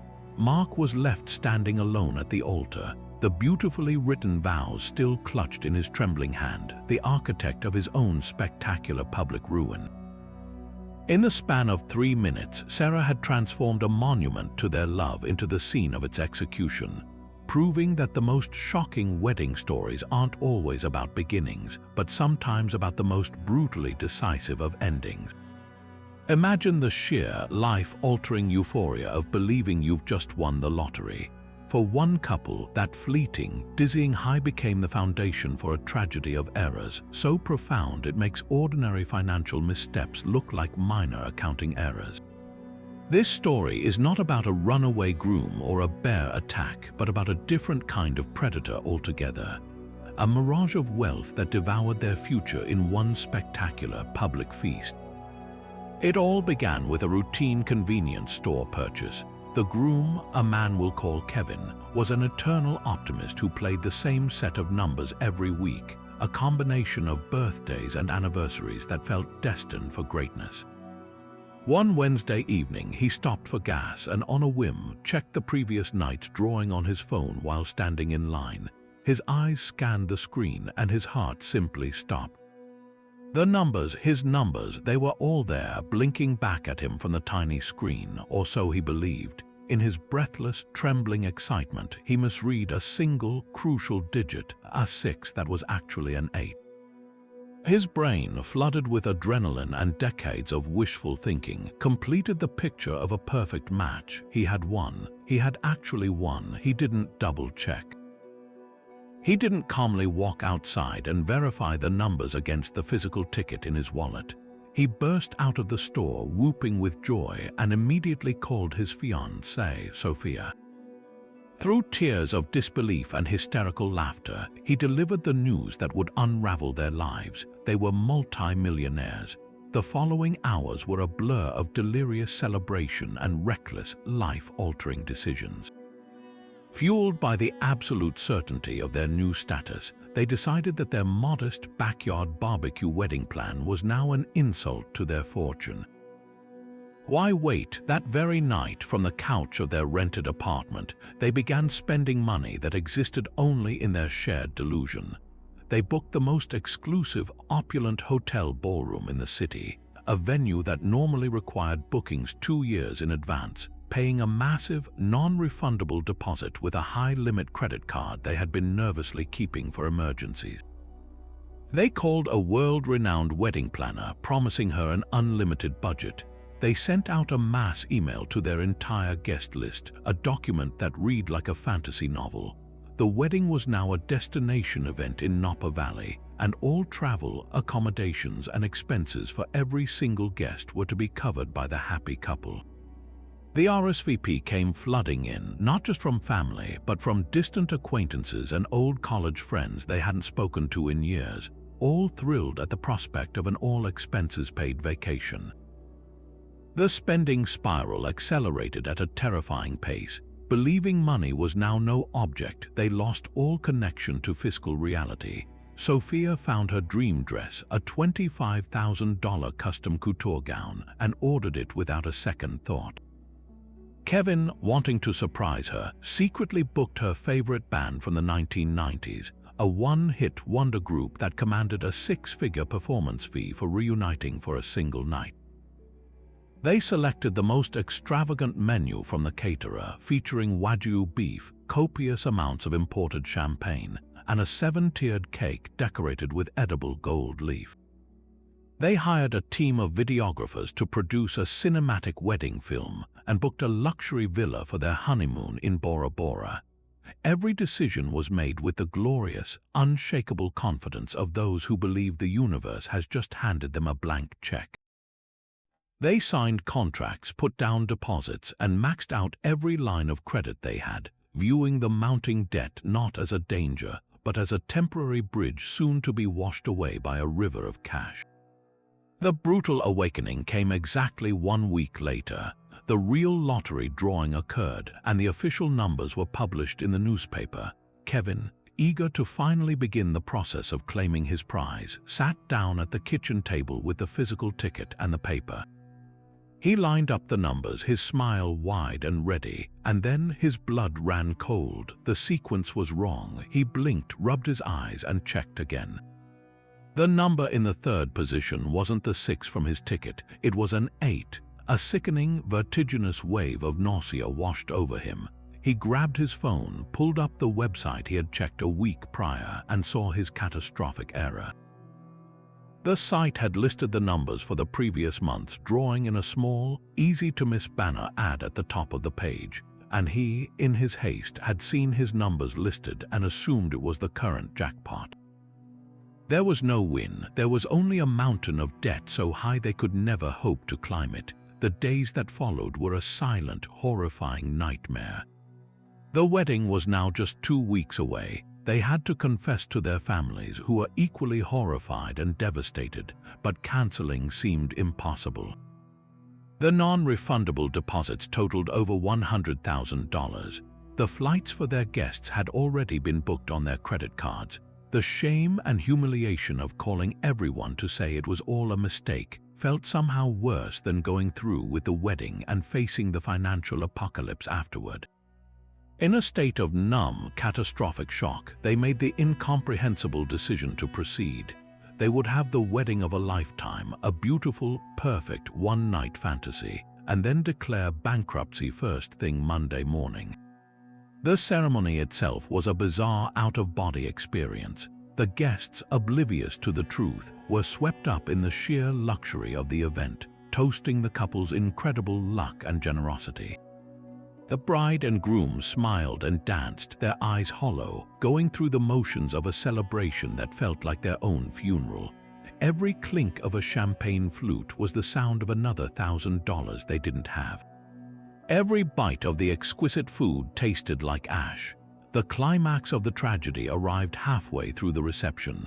The couple was in the middle of their first dance when the catering manager, a stern-faced woman clutching a clipboard, marched purposefully onto the dance floor and spoke directly to the bandleader, who immediately cut the music. A confused murmur spread through the ballroom. The manager then took the microphone, her voice cold and professional, cutting through the festive noise. "Ladies and gentlemen," she announced, "due to non-payment of services, this event is now concluded. All food and beverage service will cease immediately." Before the stunned guests could fully process the words, a small army of catering staff emerged from the kitchen. In a scene of surreal, brutal efficiency, they began clearing the tables, not to clean up but to reclaim their property. Half-eaten plates of Wagyu beef were snatched away. Bottles of champagne, some only half-poured, were recorked and loaded back into cases. The magnificent, gold-leafed wedding cake was wheeled away on its cart, untouched. The band began packing up their instruments. The silence that fell over the room was deafening, broken only by the clatter of plates and the confused, angry questions from the guests who had flown in from across the country. The couple stood alone in the center of the dance floor, exposed and utterly ruined. The beautiful illusion shattered into a million pieces of broken porcelain and unimaginable debt. Their wedding day forever remembered not as a beginning, but as the day their lives officially ended. After the devastating financial implosion of the lottery-lie wedding, it's almost a relief to turn to a story where the chaos was entirely external and, in hindsight, possessed a certain bizarre charm. This 26th tale proves that you can plan for a quiet, intimate ceremony, but you can never account for the spontaneous whims of a few hundred strangers. The couple in question, a practical and low-key pair named Liam and Sophie, wanted nothing more than to avoid the very circus we have been exploring. They were deeply in love but equally uninterested in the pageantry, expense, and potential for drama that a large wedding promised. Their ideal day involved a simple trip to the stately old city courthouse, a quick exchange of vows before a judge, and a celebratory lunch with their immediate families. It was a plan built on efficiency and genuine sentiment, a quiet promise meant for their ears alone. They envisioned a calm, almost anonymous morning, slipping into the building as two individuals and emerging as a married couple, with the only fanfare being the warm hugs from their parents. The morning arrived sunny and perfect. Liam and Sophie, dressed in elegant but simple attire, arrived at the courthouse steps with their 10 closest family members in tow. The mood was light and joyful, filled with the quiet anticipation of a meaningful milestone about to be reached without any fuss. They passed through the metal detectors, found their assigned courtroom, and waited on a polished wooden bench outside the heavy doors. Inside, the judge was finishing up a small civil matter. Everything was proceeding exactly as they had dreamed. Then they heard it, a distant, growing sound from the plaza outside the courthouse's massive front doors. It started as a low hum, but it quickly swelled into the unmistakable pounding bass line of a recent pop anthem. Curiosity piqued. A few members of the wedding party peeked out the tall windows overlooking the main steps. Their expressions shifted from curiosity to confusion. The expansive public plaza, which had been sparsely populated with people on lunch breaks just moments before, was now filling with what looked like a coordinated army of dancers. This was no random gathering. It was a meticulously organized flash mob, planned for months as a surprise publicity stunt for a new local fitness studio. The participants, over 300 of them, had been secretly scattered throughout the plaza, pretending to be ordinary pedestrians, office workers, and tourists.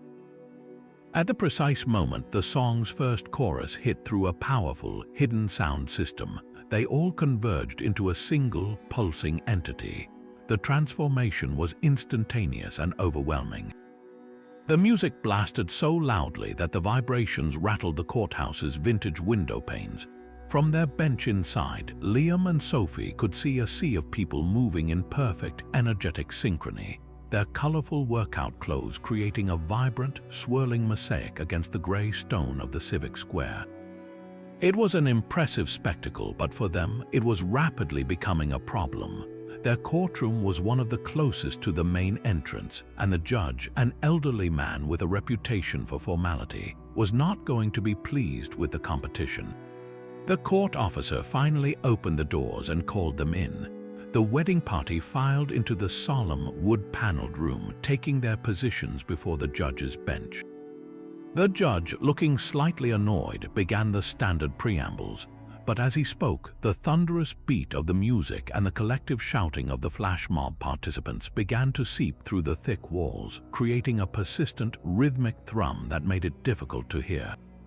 The judge raised his voice slightly. He asked Liam and Sophie to step forward. They did, holding hands and trying to focus on his words, but the distraction was immense. Just as the judge was about to begin the declaration of intent, the massive flash mob outside, following its choreography, reached its climax. The music swelled to an ear-splitting crescendo, and the 300 voices outside screamed in unison as the dance routine concluded. The sound was so powerful it completely drowned out the judge's voice. For a full 30 seconds, the courtroom was filled with nothing but the muffled roar of a pop concert. The judge sighed, removed his glasses, and pinched the bridge of his nose. He decided to wait for the noise to subside, but the flash mob wasn't finished. After the climax, the organizers had planned an encore. A second, even more energetic song began to blast from the speakers. This was the final straw. The main doors of the courthouse, left slightly ajar for ventilation, were suddenly pushed open from the outside by the press of the celebrating crowd. Dozens of exhilarated, sweating dancers, high on their successful performance and unaware they were intruding on a government building, spilled into the courthouse lobby. The music flooded into the hallways, and the joyful chaos of the mob began to seep into the very corridor leading to their courtroom. The wedding party watched in stunned disbelief as dancers in neon leggings and tank tops twirled and jumped just feet from the courtroom doorway, their whoops and cheers echoing off the marble floors.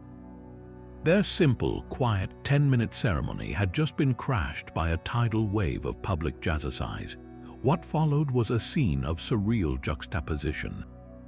There they stood, the bride in her simple cream-colored dress, the groom in his neat suit, and the judge in his black robes, trapped in a bubble of solemnity while a whirlwind of uncontrolled celebration raged just outside the door. They were prisoners of the party. The judge attempted to continue, shouting the vows over the din. Liam and Sophie had to shout their "I do"s, their tender promises of lifelong commitment delivered at a volume typically reserved for calling a dog inside during a thunderstorm. Their families leaned in close, straining to catch the words. The entire legal and emotional foundation of their marriage was being laid down in what felt like the middle of a nightclub. The photographer, with a look of pure professional bewilderment, did her best to frame shots that excluded the gyrating strangers in the background, but the chaotic energy was inescapable. The ceremony, which should have taken 10 minutes, stretched to nearly 40 as they were forced to pause repeatedly for the loudest parts of the music. When the judge finally, and with immense relief, pronounced them husband and wife, the kiss they shared was less a romantic seal and more a mutual gasp of survival. They walked out of the courtroom not into a quiet hallway, but into a lobby still teeming with laughing, hydrated, and utterly oblivious flash mob participants, their marriage beginning not with a whisper, but with a bang they hadn't paid for, planned, or had any desire to be a part of.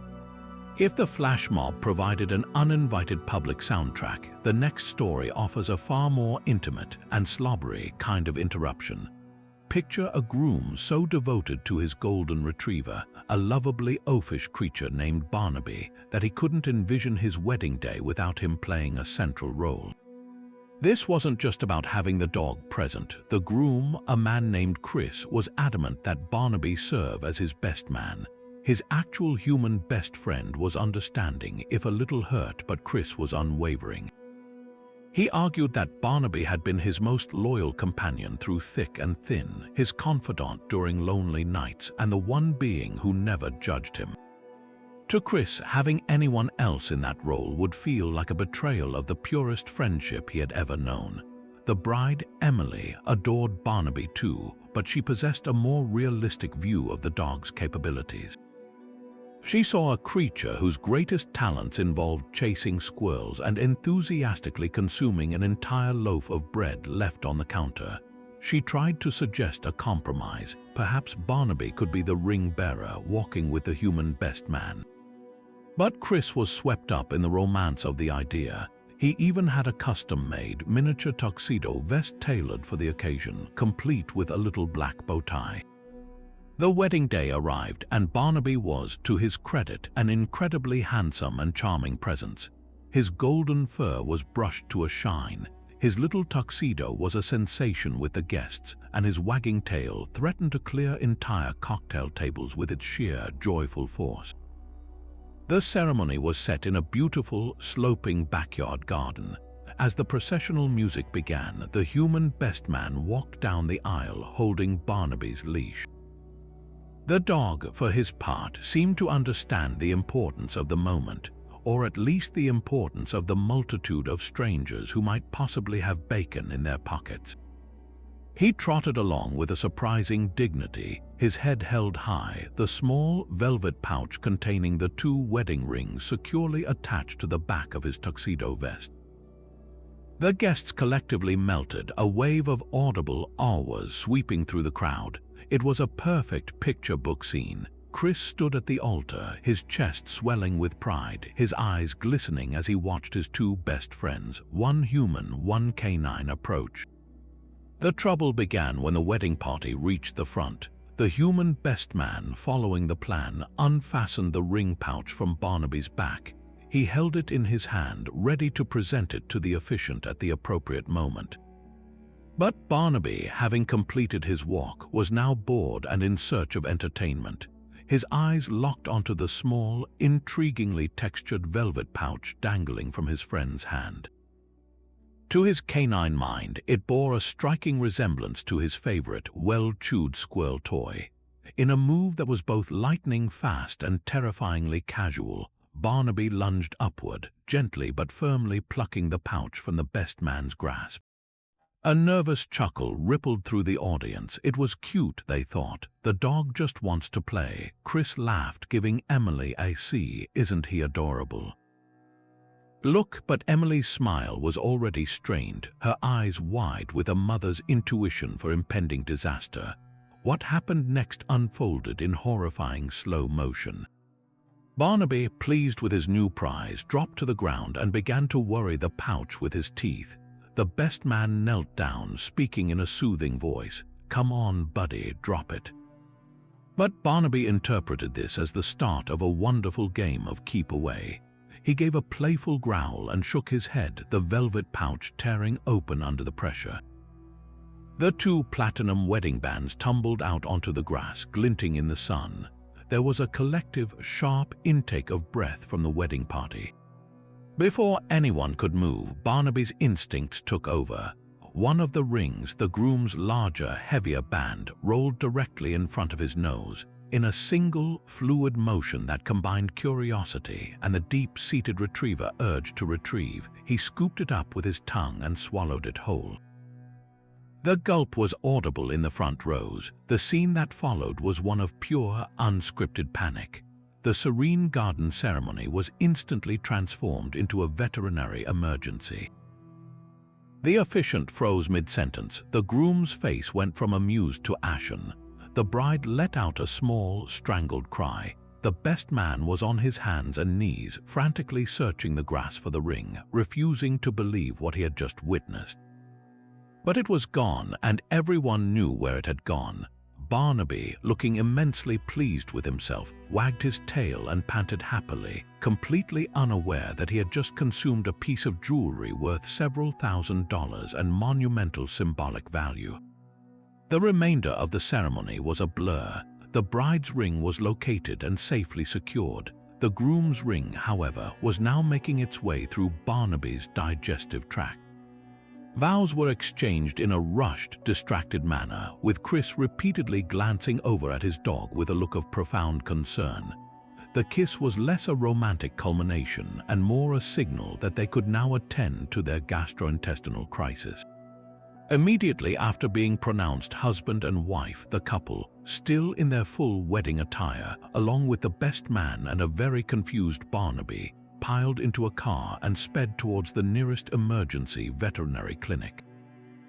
The reception was put on hold, with the guests left to entertain themselves with an open bar and a legendary story in the making. At the clinic, the scene was as surreal as it was stressful.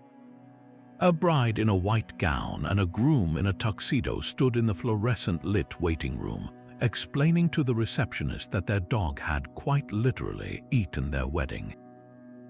The veterinary staff, to their immense professional credit, did not laugh. X-rays were taken, confirming the metallic ring's presence in Barnaby's stomach. The vet delivered the prognosis. It would likely pass through his system naturally, but they would need to monitor him closely for the next 24 to 48 hours. There was also, of course, the option of endoscopic retrieval, a procedure that would cost nearly as much as the ring itself. Defeated, and with a reception full of waiting guests, the new Mr. and Mrs. made the only choice they could. They took Barnaby home with a list of dietary instructions and a special sieve for, well, sifting through the evidence.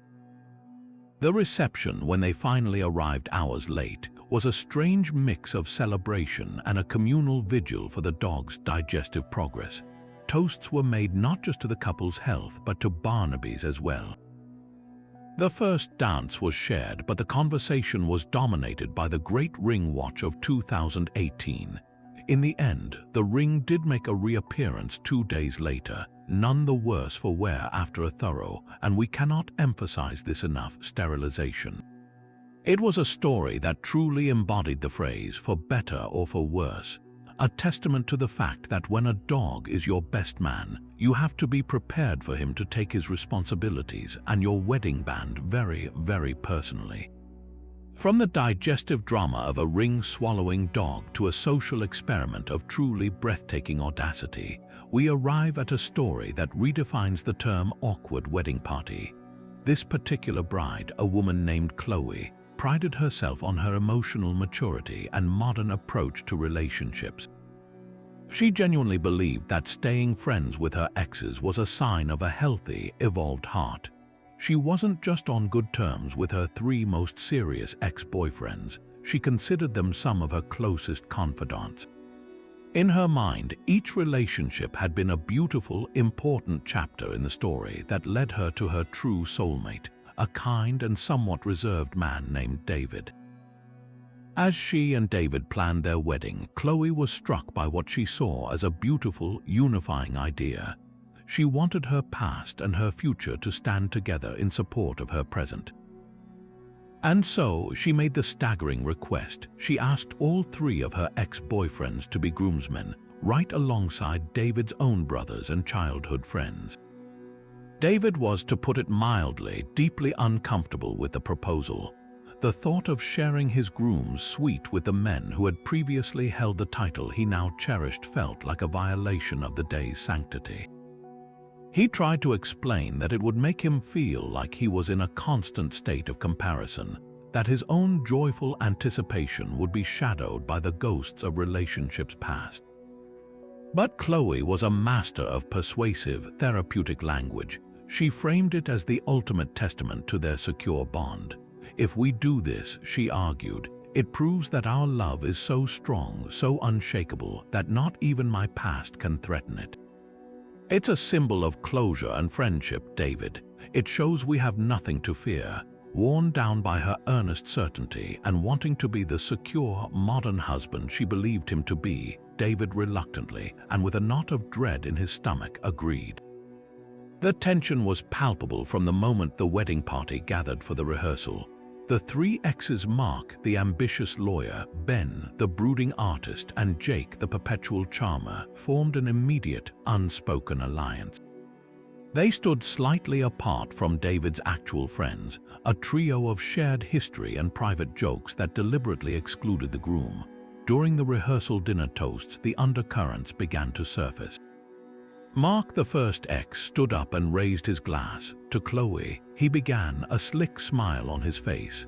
"I'll always be grateful for our time together. You taught me so much about what it means to really connect with someone." He then turned his gaze to David. "And David, good luck. You're certainly a braver man than I am." The comment was delivered with a laugh, but the edge was unmistakable. It wasn't a blessing, it was a challenge.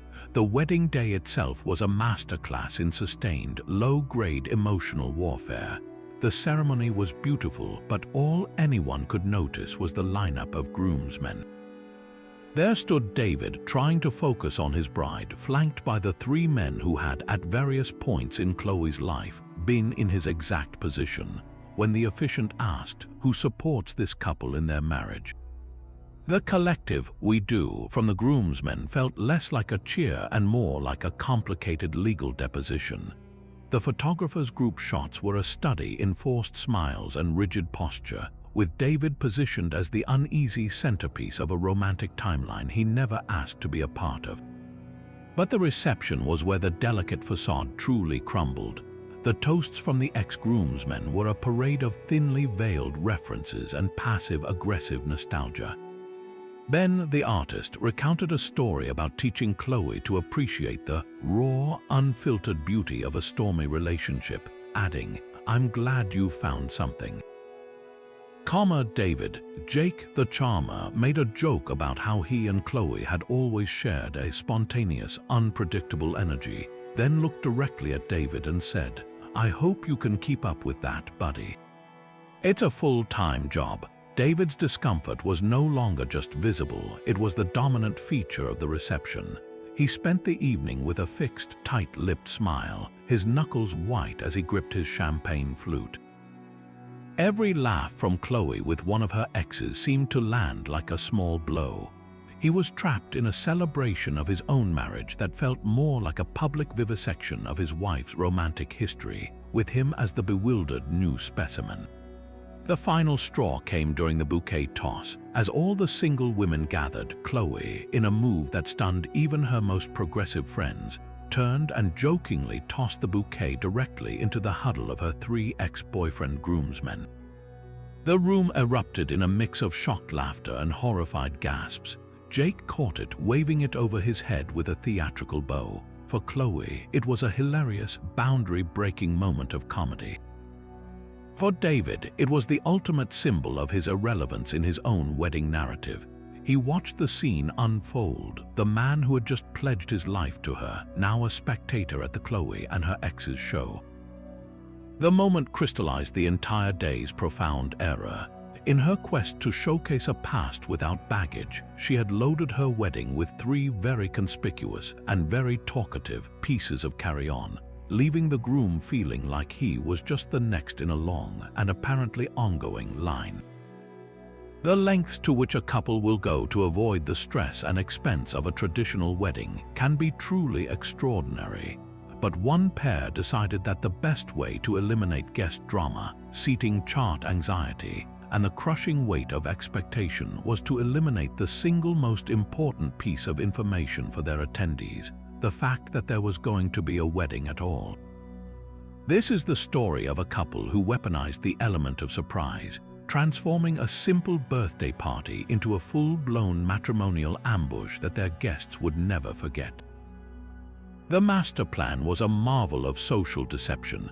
The couple, let's call them Maya and Leo, knew that if they sent out a wedding invitation, it would trigger a cascade of obligations, opinions, and demands from their large, well-meaning but often overbearing families.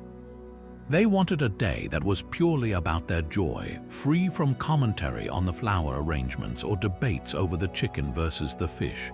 So they concocted a cover story of impeccable brilliance, a joint 30th birthday party for the 2 of them.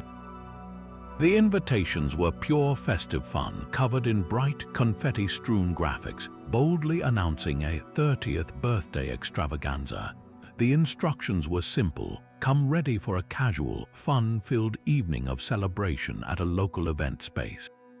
They emphasized a relaxed dress code, specifically noting casual attire and comfortable shoes for dancing.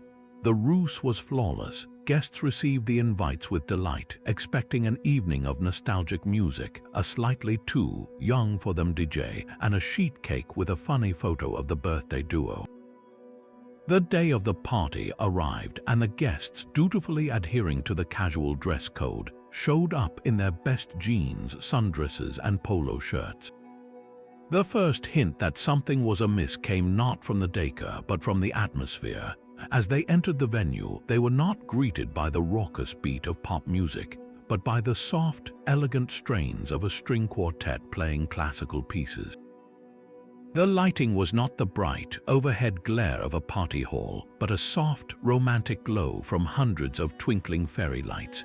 The room was not filled with high-top tables and a buffet line, but with rows of elegant white chairs facing a beautifully decorated arch overflowing with flowers. A wave of confused murmuring swept through the arriving partygoers. People looked at each other, then down at their own casual clothes, then back at the unmistakably wedding-ready scene before them. Theories began to fly in hushed, frantic whispers. Had they gotten the date wrong? Was there another event in the adjacent room? Perhaps Maya and Leo had hired an incredibly formal party planner with a severe misunderstanding of the term extravaganza. The moment of shocking revelation came when Maya and Leo, the supposed birthday boy and girl, made their entrance, but they did not bounce in wearing party hats and holding noisemakers. The doors at the back of the room swung open, and there stood Maya, radiant in a breathtaking, full-length wedding gown, her veil trailing behind her. On her arm was Leo, looking both proud and slightly terrified in a perfectly tailored tuxedo. A collective, sharp gasp echoed through the room, followed by a profound, heart-stopping silence. You could have heard a pin drop onto the plush carpet. For a long moment, no one moved, no one spoke. The guests were frozen, their brains desperately trying to reconcile the image of a bride and groom with the mental preparation they had for a birthday party. The cognitive dissonance was absolute. Then, as the reality of the situation began to dawn, the room erupted not into cheers but into a chaotic cacophony of disbelief. The string quartet, unfazed, seamlessly transitioned into the familiar processional march. What followed was a wedding ceremony conducted in a state of collective shell shock. The guests, trapped in their casual clothes, took their seats feeling profoundly underdressed and emotionally unprepared. a woman in a flannel shirt and jeans found herself sitting next to her aunt, who was weeping softly into a paper napkin, having expected a light-hearted evening and now being sucker-punched by the emotional weight of a wedding. The best man, who had been let in on the secret, gave a heartfelt toast that repeatedly referenced the beautiful surprise, while the rest of the wedding party, also sworn to secrecy, watched the crowd with a mixture of glee and sympathy. The atmosphere was a bizarre cocktail of joy, confusion, and a low-grade panic. People who had planned on having 2 beers were now reconsidering their life choices as they realized they were witnessing one of the most important days in their friends' lives while dressed for a backyard barbecue. The ceremony itself was beautiful, but the usual moments of solemnity were punctuated by the rustle of denim and the occasional audible whisper of, "I can't believe I'm wearing this." The true chaos, however, was reserved for the reception. The couple had thought of everything except for the psychological whiplash they were inflicting on their loved ones. The moment the couple was pronounced husband and wife, the room broke into a confused but enthusiastic applause. Then the logistical nightmare began.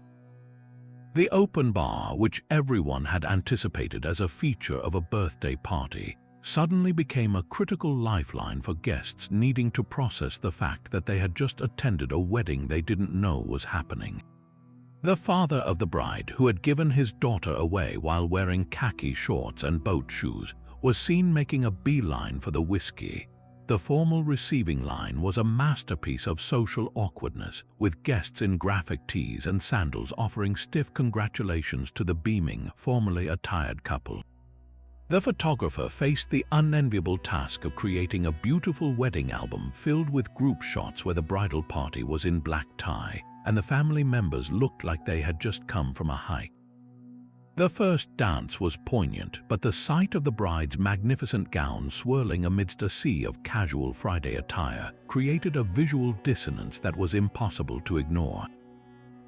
It was a celebration, yes, but one built on a foundation of pure, unadulterated shock, leaving the guests to spend the evening in a state of thrilled, slightly disoriented celebration, forever bonding over the day they were all famously and spectacularly duped. After the sheer emotional whiplash of a surprise wedding, you might think any subsequent celebration would feel tame by comparison. But our next couple managed to engineer a disaster of a very different kind, one built not on a secret, but on a beautifully marketed and exorbitantly expensive lie. For any couple dreaming of a destination wedding, the ultimate fantasy is that of a private island, an untouched paradise where their love is the only event of the day, surrounded by nothing but the sound of gently lapping waves and rustling palms. This particular pair, a successful duo from Chicago we'll call Sarah and Mark, fell headfirst for this dream. They wanted absolute seclusion, a world of their own for 3 days where their 50 closest friends and family could celebrate without a single stranger in sight. After months of research, they found it, or so they believed. A high-end wedding planning website offered a package for an exclusive private island in the Caribbean, promising a dedicated staff, bespoke catering, and most importantly, complete privacy for the duration of their stay. The photos were breathtaking: pristine white sand beaches, turquoise water, and luxurious villas nestled in lush greenery, all seemingly devoid of other human life. The price tag was astronomical, easily costing more than a down payment on a house, but for the promise of their own personal Eden, they paid it without hesitation. The first flicker of doubt didn't appear until their chartered boat approached the island. From a distance, it looked idyllic, a green jewel rising from the sea. But as they drew closer, the details came into focus. The private island was not a secluded atoll, but a small, hilly outcropping barely a half-mile long, and it was visibly teeming with people. A large, modern ferry was docked at the main pier, disgorging a steady stream of day trippers in loud floral shirts, carrying coolers and towels. The exclusive villas they had booked were part of a larger, crowded resort that shared the island's limited space. The fantasy of solitude began to evaporate before they had even set foot on the sand. the wedding planner, a perpetually smiling man named Jean-Pierre, greeted them with chilled cocktails and a torrent of reassurances. "Do not worry," he soothed. "The day trippers, they are gone by 4 o'clock. The island, she is yours in the evening." It was a hollow consolation for a ceremony scheduled for 2 in the afternoon, squarely in the middle of the tourist rush hour. The day of the wedding arrived, and any lingering hope for a serene, private ceremony was utterly annihilated by the reality of their surroundings. The couple had chosen a beautiful, curved section of beach for their vows, a spot that in the promotional photos showed nothing but empty sand and ocean. On this day, it was anything but empty. Just 50 yards from their flower-laden arch, a vendor had set up a chaotic jet ski rental operation. As Sarah began her walk down the makeshift aisle of sand, the soft notes of a classical guitar were brutally drowned out by the high-pitched, whining roar of a jet ski engine kicking to life, followed by the gleeful shrieks of a tourist zipping across the water, sending a plume of spray into the air. The officiant, a local minister, had to pause mid-sentence, waiting for the noise to subside. He would begin again, only to be interrupted by the sound of a competing tour guide on a megaphone, announcing snorkeling trips to a nearby reef. The romantic atmosphere the couple had paid a fortune to cultivate was in a constant, losing battle with the cacophony of mass tourism. The guests, who had also spent thousands on flights and accommodations for this exclusive experience, were forced to sit on their white chairs and try to maintain looks of solemn joy while strangers in dripping wet bathing suits and flip-flops periodically wandered through the periphery of the ceremony, gawking at the event and snapping pictures with their phones. At one point, a small child, chased by his laughing father, ran directly between the bride and groom as they were attempting to exchange rings. The photographer, in a desperate attempt to capture a single shot without a stranger in it, had to use a telephoto lens and shoot at angles that carefully cropped out the coolers, inflatable rafts, and sunburned families that populated the background. The couple's first kiss as husband and wife was met with a smattering of applause from their guests, immediately followed by a loud whistle from the ferry, signaling its imminent departure and encouraging the day trippers to head back to the pier. It was less a romantic culmination and more the end of a public spectacle. If the ceremony was a disappointment, the reception was an outright farce. The couple had been promised a private, candlelit dinner on the beach. The reality was a section of the main resort's beachfront restaurant that had been loosely cordoned off with a few potted plants. Their dedicated space was directly adjacent to the main bar, which was now filling up with the resort's other guests, all enjoying their evening cocktails to the thumping beat of a pop music cover band. The promised serene sounds of the ocean were replaced by the bass line of a Bon Jovi song and the clinking of glasses from a rowdy bachelor party at the next table. The waitstaff, who were supposed to be exclusively focused on the wedding party, were visibly stretched thin, serving the wedding guests while also running drinks to the general resort population. The 5-star, bespoke menu felt decidedly less exclusive when the smell of generic buffet fried chicken from the all-inclusive spread wafted over from the other side of the plants. The couple's meticulously planned first dance was conducted on a small patch of sand as other vacationers looked on from their lounge chairs, some even recording the moment on their phones, turning the intimate tradition into an uninvited public performance. The grand finale, a spectacular fireworks display that was supposed to light up their private sky, was in fact a weekly resort event enjoyed by every single person on the island, making their expensive, custom-purchased grand finale feel like just another scheduled activity in the resort's itinerary. Sarah and Mark left their dream wedding feeling not like the center of their own universe, but like extras in someone else's vacation video. A costly lesson in the vast chasm that can exist between a marketed fantasy and a crowded, noisy, and deeply impersonal reality. After the shocking revelation of a surprise wedding and the crushing disappointment of a not-so-private island, we come to a story where the grand gesture was not one of secrecy or geography, but but of pure, unadulterated spectacle, orchestrated by a groom who was convinced a little bit of magic was all that was needed to make his vows truly unforgettable. Our groom, a man named Ben, wasn't just a casual fan of magic. He was an ardent amateur magician whose entire personality was built around his love for sleight of hand and illusion. For him, a standard ring exchange felt passive, almost mundane. He saw it as a missed opportunity to inject a sense of wonder into the most important moment of his life. And so, he decided that he would not simply hand his bride her ring. He would conjure it from the very air itself, producing both bands in a breathtaking display of magical prowess that would be the talk of the wedding for decades to come. He spent months secretly designing and engineering a special apparatus for this one singular trick. The plan was deceptively simple in his mind. He would have the best man hand him a seemingly empty, ornate wooden box. He would then wave his hands over it, recite a few mystical-sounding words he'd practiced in the mirror, and with a grand flourish, open the box to reveal the two rings nestled inside on a bed of velvet. The secret, however, was far more complex. The box was fitted with a hidden, spring-loaded mechanism triggered by a nearly invisible magnetic switch. The rings would be held in place under a false bottom, and when he pressed the hidden switch with his thumb, the false bottom would retract, and a small, powerful spring would gently pop the rings up into view, creating the illusion of spontaneous materialization. He tested it dozens of times in his garage workshop. It worked perfectly about 80% of the time. The other 20%, the spring was a little too powerful, causing the rings to jump an inch or two out of the box. He dismissed these mishaps as minor calibration issues, confident that the pressure of the live performance would sharpen his focus and ensure a flawless execution.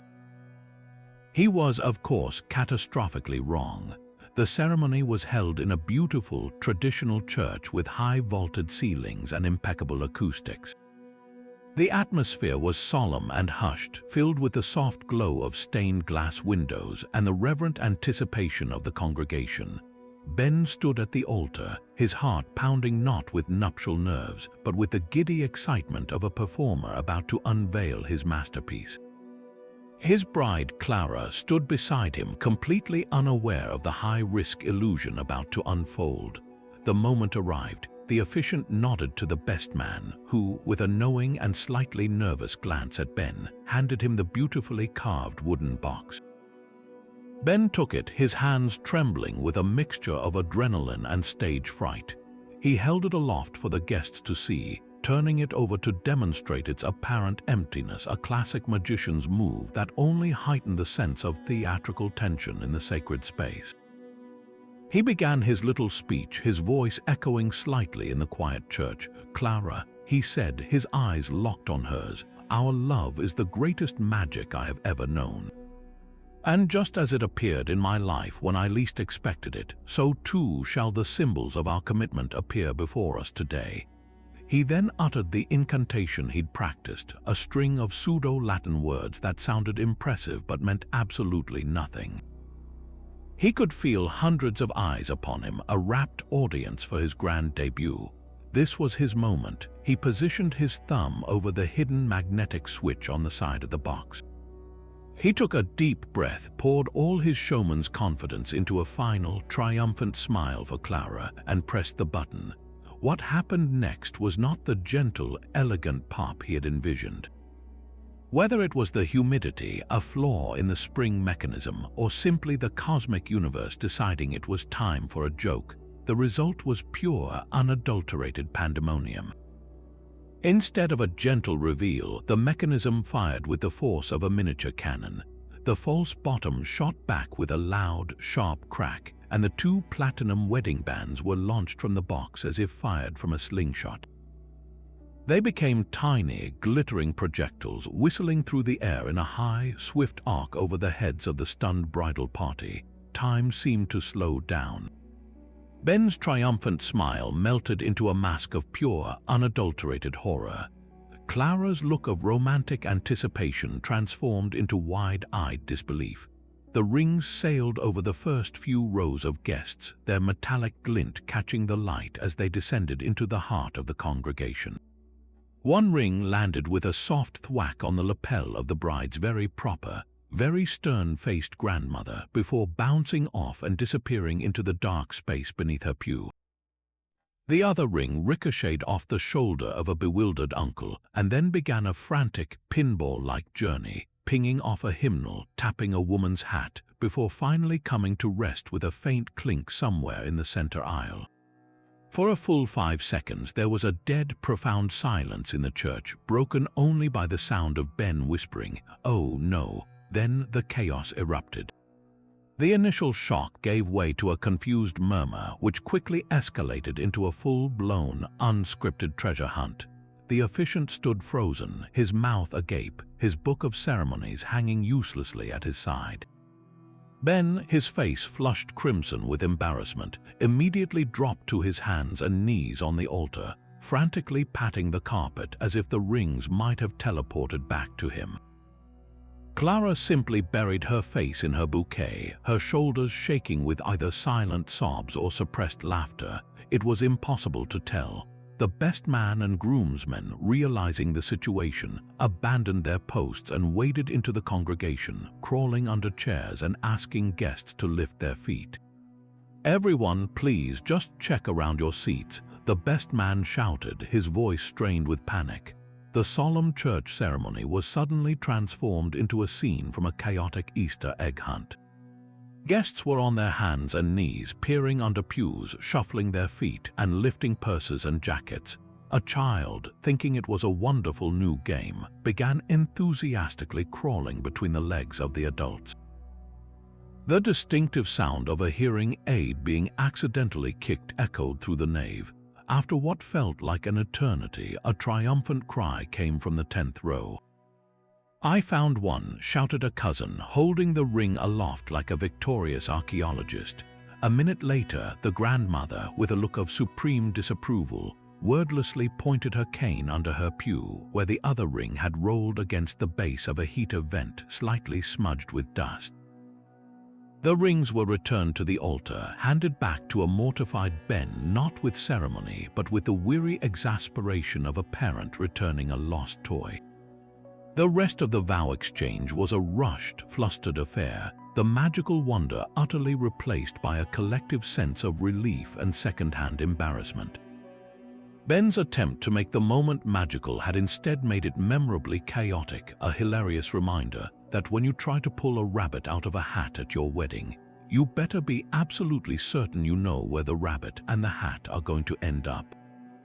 While many brides dream of a soft, classical processional, our next story features a woman for whom the gentle strains of a string quartet felt about as inspiring as elevator music. This bride, a fiercely independent soul named Raven, who had been the lead singer in a punk band throughout college, saw her wedding not as a surrender to tradition, but as the ultimate stage for her authentic self.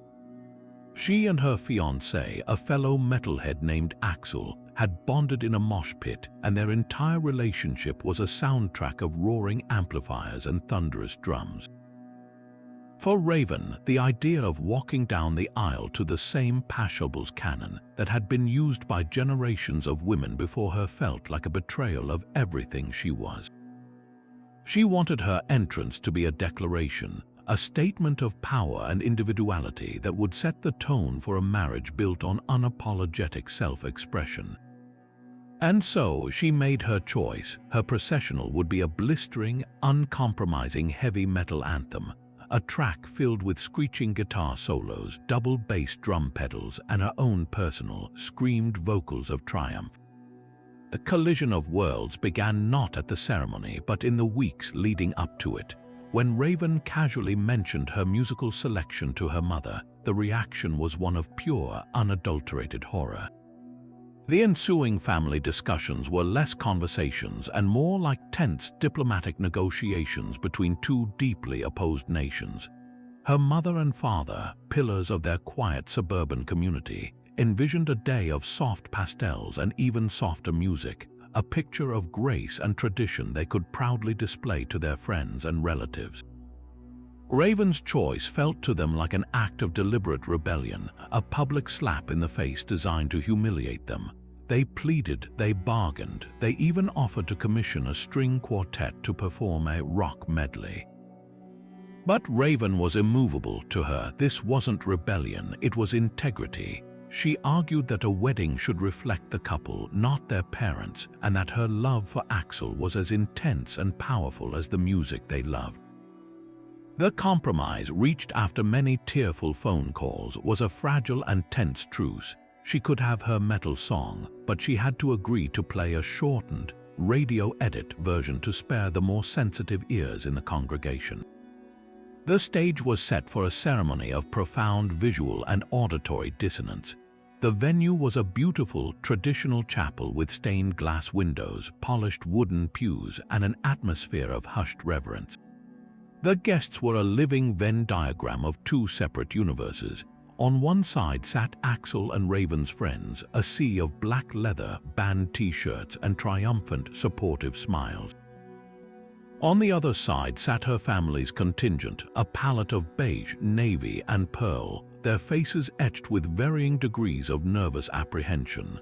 The air was thick with a palpable tension, a silent battle between the expectation of solemnity and the promise of an incoming auditory assault. The moment of truth arrived. The officiant gave a nod to the sound technician. The guests instinctively straightened up, expecting the first gentle notes of a harp or a violin.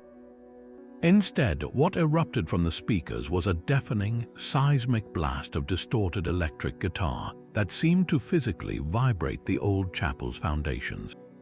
The sound was so loud and so sudden that several guests actually jumped in their seats.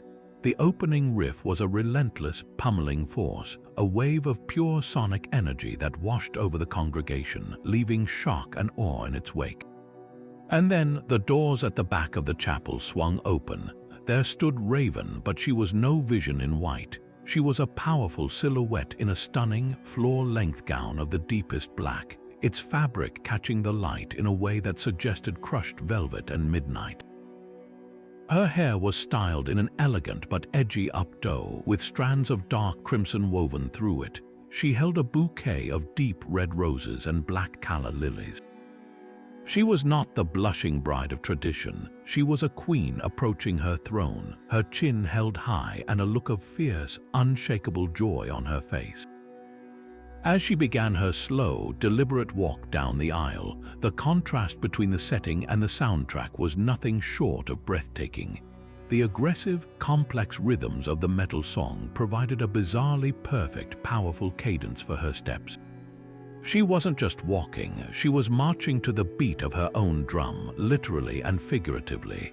Her eyes were locked on Axel, who stood at the altar beaming with a pride so intense it seemed to generate its own light. He was dressed in a tailored black suit, a small, subtle nod to their shared aesthetic, and he watched her approach with the look of a man witnessing his perfect match. The reactions among the guests were a study in polarized human emotion. Raven and Axel's friends were in their element. They were subtly headbanging, grinning, and giving each other triumphant thumbs up. For them, this was the coolest wedding entrance they had ever witnessed, a perfect reflection of the couple they adored. But the front rows, reserved for immediate family, told a very different story. Raven's grandparents, in particular, became the unwitting focal point of the cultural schism. Her grandmother, a sweet woman in her 80s who had likely never heard a sound louder than a church organ, physically flinched at the first guitar chord.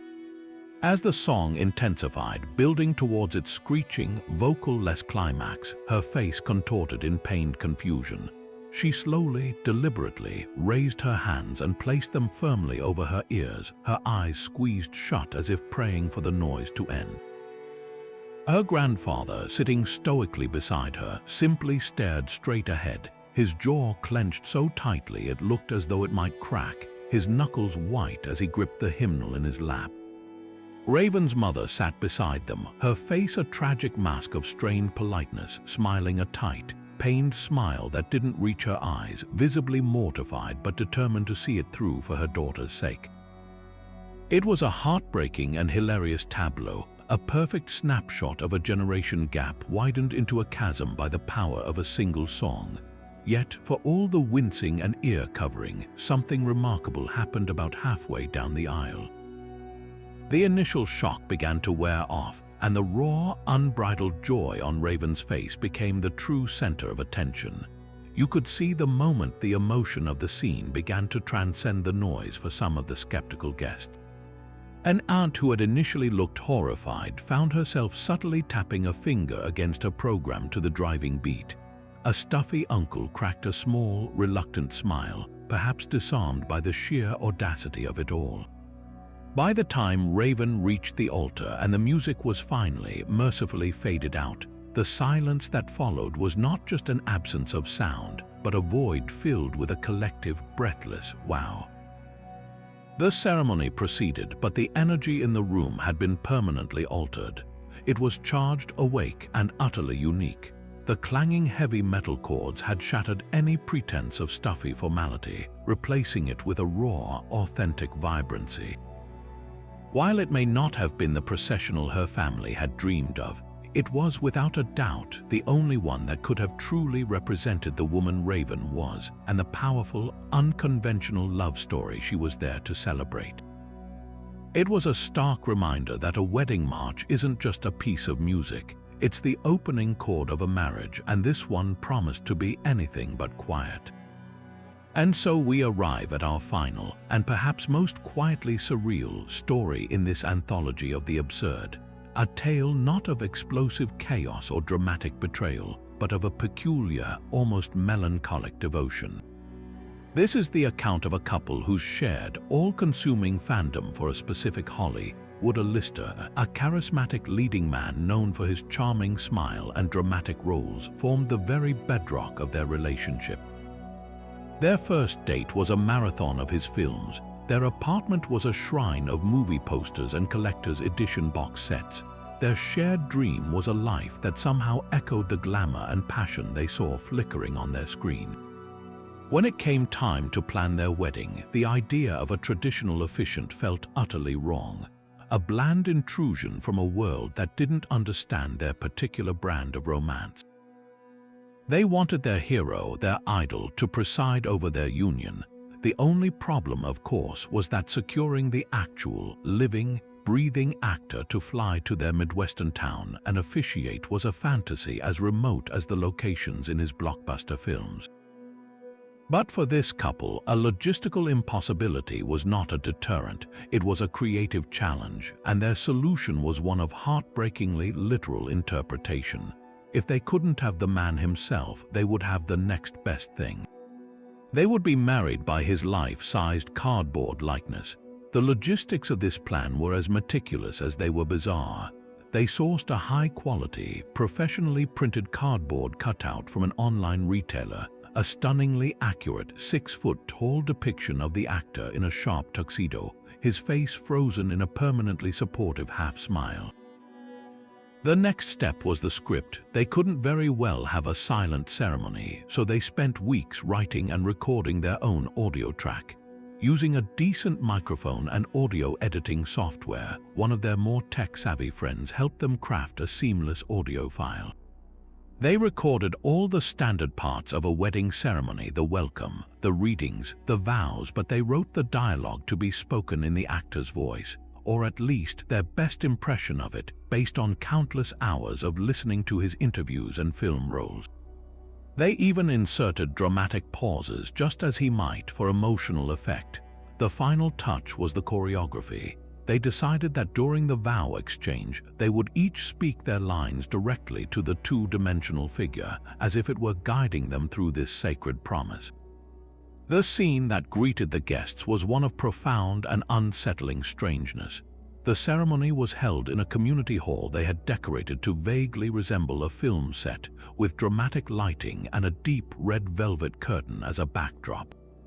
At the center of it all, standing behind a simple lectern, was the life-sized cutout. It was propped up carefully, its cardboard base just visible, its glossy, flat surface reflecting the overhead lights.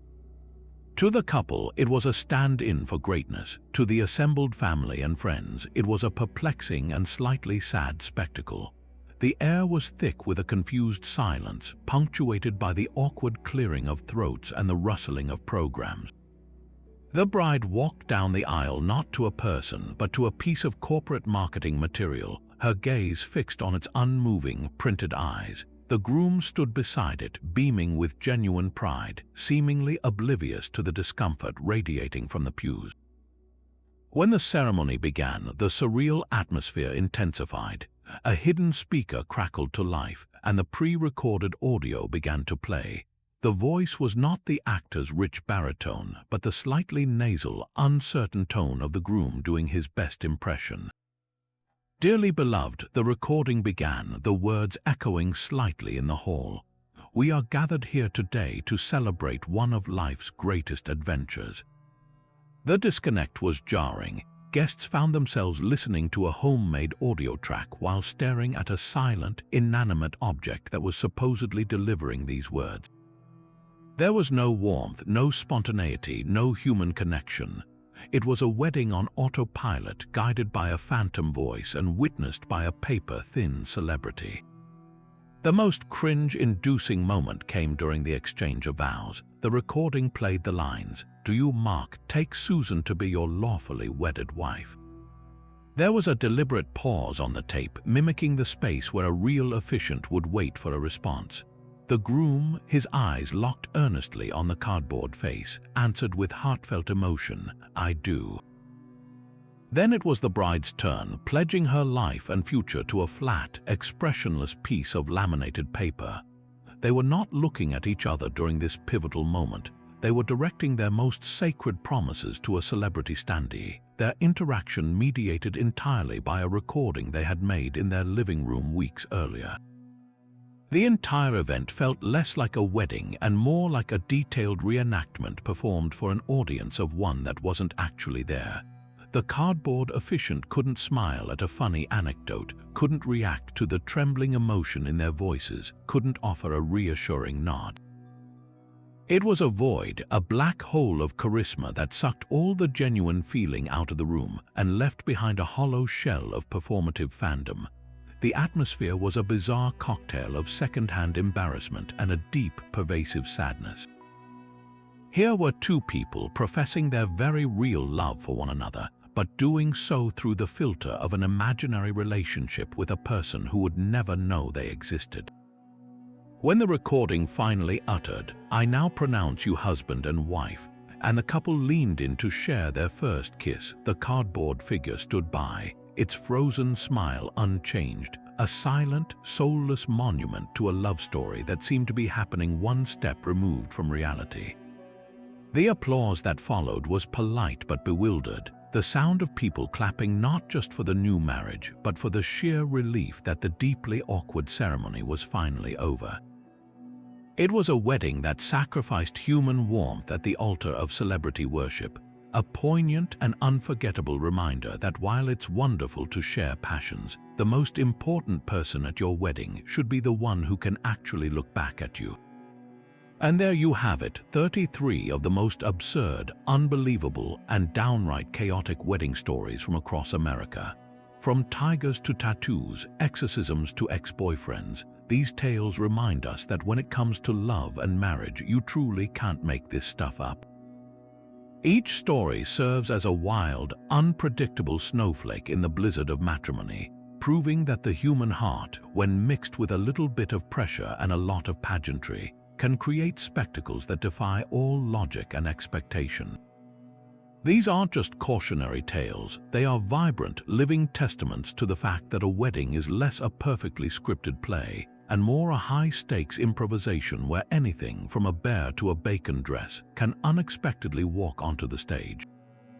What binds these wildly different narratives together is the astonishing capacity for love to manifest in the most bizarre, public, and unforgettable ways imaginable, creating legends that will be told for generations, long after the last piece of cake has been eaten or, in some cases, retrieved from a very unexpected place. As we close this incredible journey, it's worth reflecting on the common thread that weaves through these 33 sagas, the beautiful, terrifying, and often hilarious unpredictability of life itself. You can spend a year planning every petal and place setting. You can rehearse your vows until they are etched into your memory. You can hire security, planners, and even animal handlers, but you can never fully account for the wild card of human nature, a sudden gust of wind, or the simple, profound fact that a dog will always be a dog, even when he is wearing a tiny tuxedo. These stories are a collective embrace of the chaos, a reminder that perfection is not only unattainable but often far less interesting than the glorious, messy, and authentically human moments that occur when plans spectacularly derail. The couples who faced down geese, SWAT teams, and collapsing robot grooms learned a powerful lesson on day one of their marriage, that the true test of a partnership isn't a flawless ceremony, but the ability to navigate the unexpected together, whether that means laughing through the shock or simply holding on tight as the world unravels in the most spectacular fashion. Which of these 33 tales shocked you the most? Did the sheer audacity of the surprise lottery wedding leave you breathless, or was it the profound, quiet awkwardness of the cardboard celebrity efficient that truly stuck with you? Perhaps you found yourself cringing in sympathy for the groom with the facial tattoo, or holding your breath as the bride squared off against a bear over a 3-tiered cake.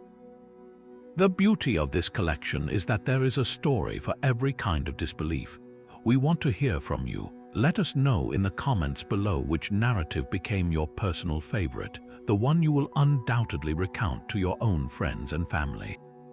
And if you have a bizarre wedding story of your own, we will be absolutely thrilled if you shared it, because the truth is, for every one of these 33 legends, there are countless others waiting in the wings, proving that the theater of matrimony is the greatest, most unpredictable show on earth. Don't forget to subscribe and hit that notification bell for more deep dives into the wonderfully strange and endlessly fascinating quirks of American culture. Until next time, remember that when it comes to love, sometimes the best stories are the ones you never, ever saw